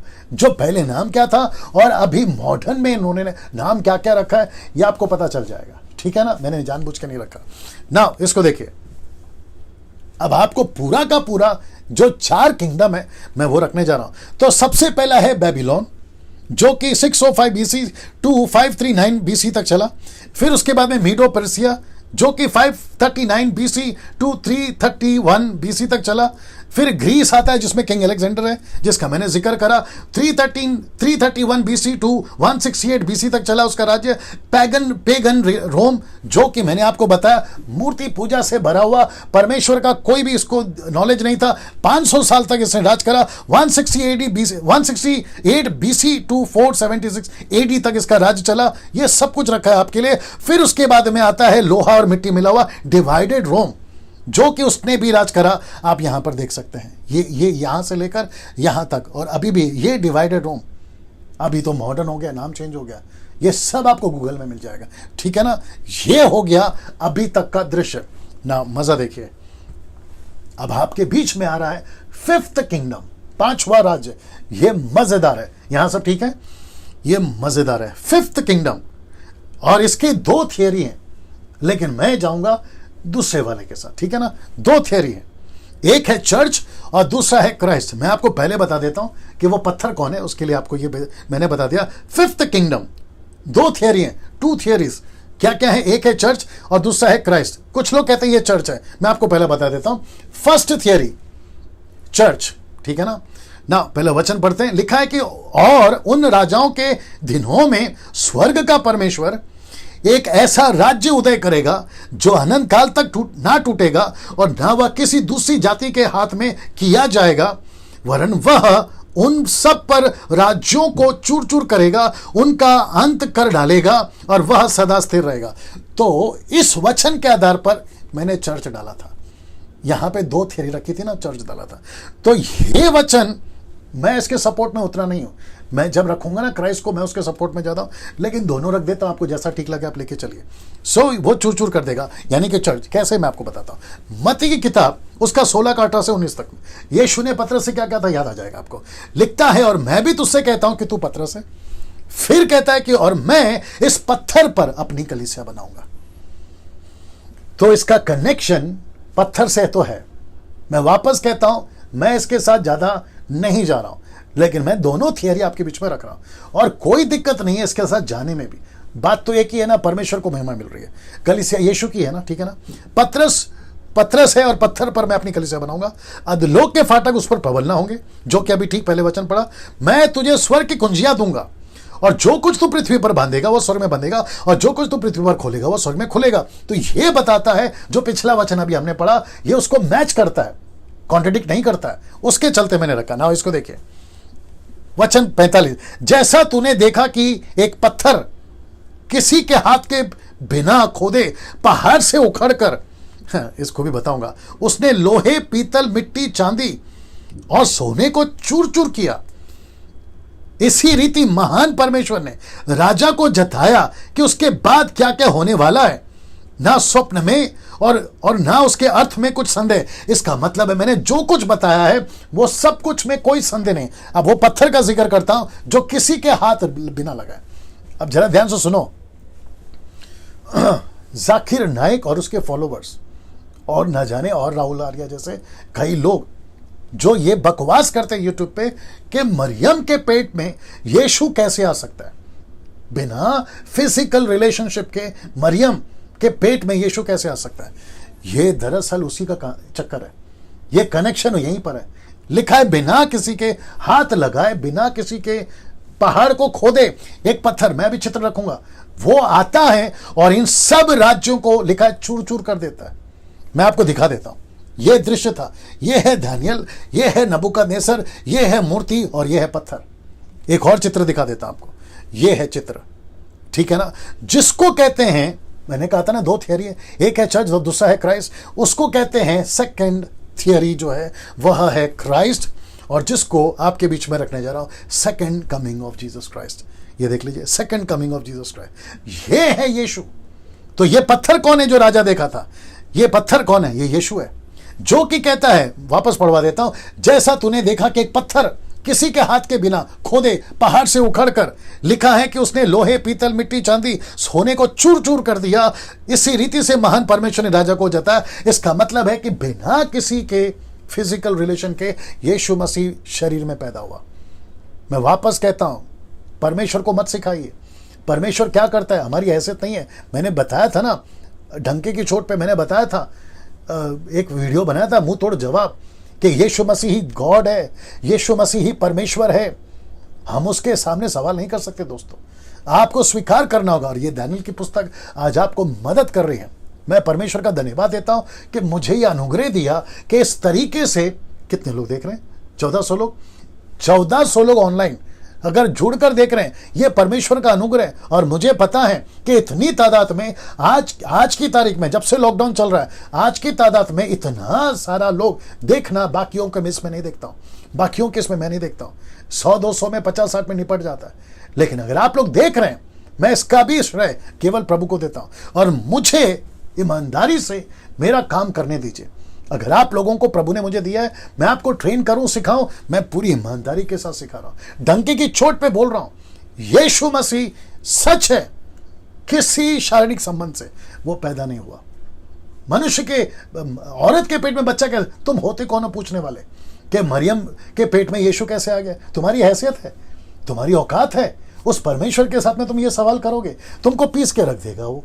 तुम जो भी हो, राहुल आर्या या फिर तुम्हारा जाकिर नायक या फिर उसके फॉलोवर्स, आप कैसे, और भी कई लोग हैं, क्या कहते हैं उसको मुंबई की भाषा में, चंटर पंटर लोग और भी हैं।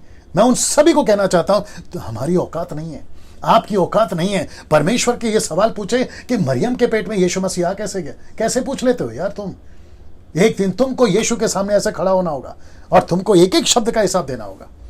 मजाक नहीं है, पीस के रख देगा। चौथा अध्याय को मिस नहीं करना। कल तीसरा अध्याय है, वो भी जबरदस्त है, लेकिन चौथा अध्याय में इसी राजा ने कैसा मन फिराया मैं बताऊंगा। और उस वक्त में हो सकता है कि कई लोगों की होश ठिकाने आएगी। मेरे साथ में बने रहिए, मैं थोड़ी देर में खत्म कर रहा हूं। फिर लिखता है कि ये सारा चीज बताया और इसमें कोई संदेह नहीं है, इसमें कोई संदेह नहीं है कि मैंने तेरा अर्थ जो है बराबर बताया ना। अब इसको देखिए, ये पत्थर कौन है? ये पत्थर जिसको चूर चूर कर रहा है, जो कि क्राइस्ट है। मैं इसकी तरफ ज्यादा झुकाव में हूं क्योंकि ये second coming of Jesus Christ है। यीशु मसीह आएगा। यीशु पत्थर है, कैसे साबित होता है? लूका की किताब उसका 20:18 में, जो कोई इस पत्थर पर गिरेगा वह चकनाचूर हो जाएगा, जिस पर वह गिरेगा वो उसे पीस डालेगा। अगर हम गिरे तो हमारे पाप जो है वो निकल जाएंगे, और लिखा है कि चकनाचूर हो जाएगा। इसका मतलब है हमारा जीवन जो है वो टूट जाएगा, पाप से हम आजाद हो जाएंगे, यीशु हमको बचा लेगा अगर हम पत्थर पर गिरे। लेकिन अगर पत्थर गिरेगा ना, तो लिखता है कि वो पीस डालेगा। तो आप यीशु पे गिरो, ये बर्दाश्त है, लेकिन यीशु आप पर नहीं गिरना चाहिए, नहीं तो वो तुमको पीस डालेगा। ये बात को समझिए ना। दानियेल की किताब उसका 7 का 13 से 14 लिखा है, मैंने रात में ये स्वप्न देखा और देखो मनुष्य के संतान सा कोई आकाश के बादलों समेत देख रहे हो ना, बादलों समेत आ रहा था। वह उसी प्राचीन के पास पहुंचा, उसको वे उसके समीप लाए। तब उसको ऐसी प्रभुता, महिमा, राज्य दिया गया जो देश देश, जाति जाति के लोगों, भिन्न भिन्न भाषा बोलने वाले सबके अधीन हो। उसकी प्रभुता सदा तक अटल है, उसका राज्य अविनाशी ठहरा। ये यीशु है, ये यीशु है दोस्तों, ये यीशु है। मरकुस की किताब उसका 14 का 62, जब यीशु मसीह को पकड़ा था, पिलातुस, हेरोदेस, हनन्याह, कैफा सब पूछ रहे थे तू कौन है, तू कौन है? तब यीशु मसीह ने जवाब दिया, ये सुनिए, लिखता है और तुम, मैं हूं मसीहा, मैं हूं परमेश्वर का पुत्र। तब वो कहता है आगे लाइन 62, कहता है कि तुम मनुष्य के पुत्र, मतलब यीशु को, पुत्र को सर्वशक्तिमान की दाहिनी और बैठा आकाश के बादलों के साथ आते देखोगे। ये यीशु का स्टेटमेंट है। यीशु ने कहा यस, मैं आऊंगा एक दिन, मैं आऊंगा एक दिन। यूरोप की कंट्री तुम सुनो, अफ्रीकन्स तुम सुनो, एशियंस तुम सुनो, अमेरिकन्स तुम सुनो, जापानीज कंट्री तुम सुनो, भारत के लोगों तुम सुनो, यीशु एक दिन बादलों पर इसी पृथ्वी पर आ रहा है। वो आ रहा है, वो आ रहा है। जितनी जल्दी हो सकता है बचिए, जितनी जल्दी हो सकता है अपना जीवन परिवर्तन करिए, जितनी जल्दी हो सकता है अपना मन फिराए।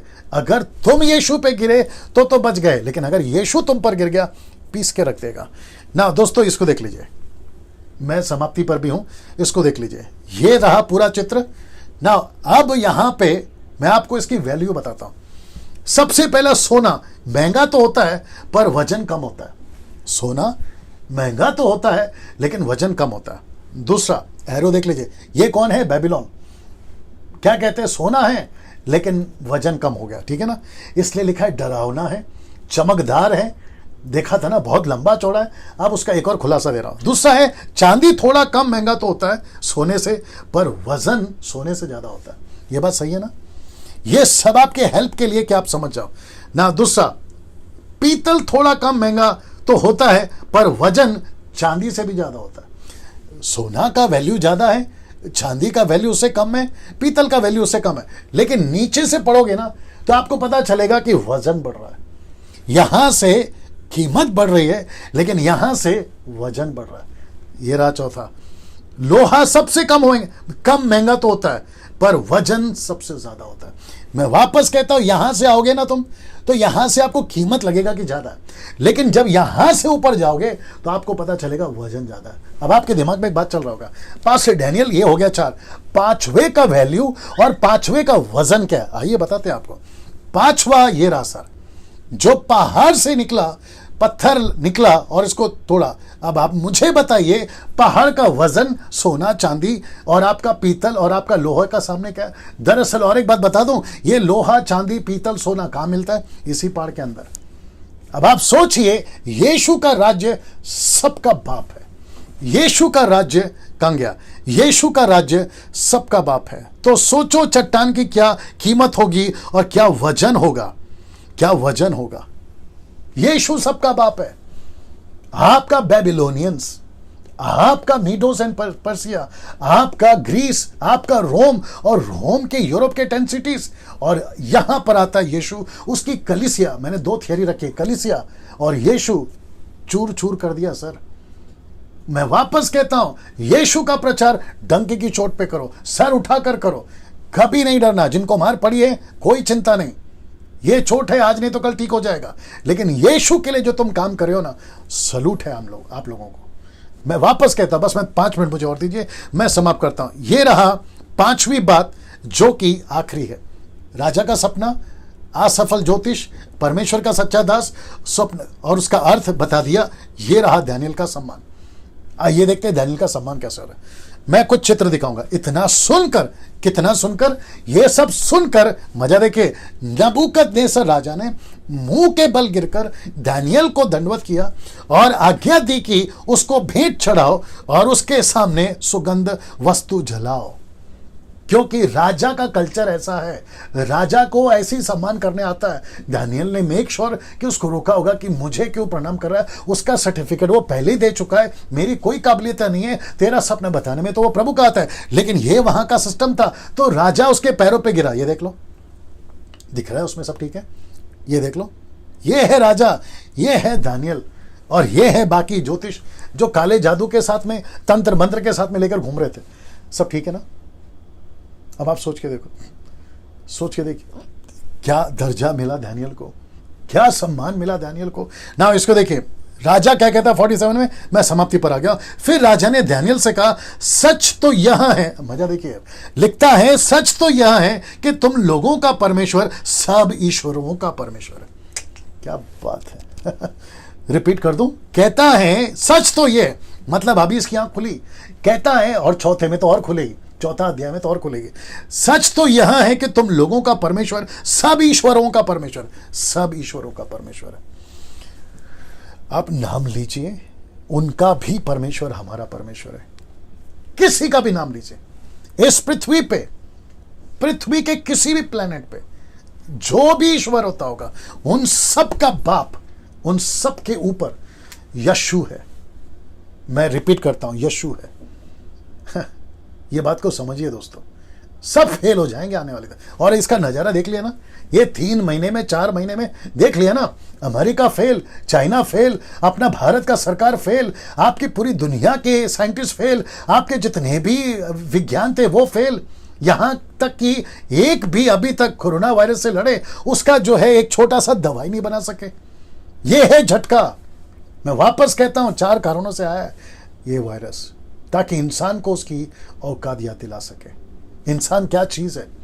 इसलिए वक्त रहते सुधर जाइए। कई लोग सुधरे, मुझे मालूम है, मसीह लोग भी सुधरे, मैं जानता हूं, अच्छे अच्छे सेवक लोग भी सुधरे, मैं जानता हूं। परमेश्वर ने आपको भी हिला के रखा है, मैं जानता हूं। ना ये कहता है सब ईश्वरों का परमेश्वर है। अब इसको देखो, राजाओं का राजा, भेदों का खोलने वाला, इसलिए तू ये भेद प्रकट कर सका। तेरा परमेश्वर इतना महान है दानियल, इसलिए तू कर सका। जादू टोना नहीं कर सके। रिपीट कर देता हूं, कोई ईश्वर नहीं कर सका, कोई अल्लाह नहीं कर सका, कोई तांत्रिक नहीं कर सका, ये सिर्फ यीशु कर सका। ना इसको देखिए 48, फिर मैं समाप्ति पर, यह आखिरी 2 वचन है 48 और 49।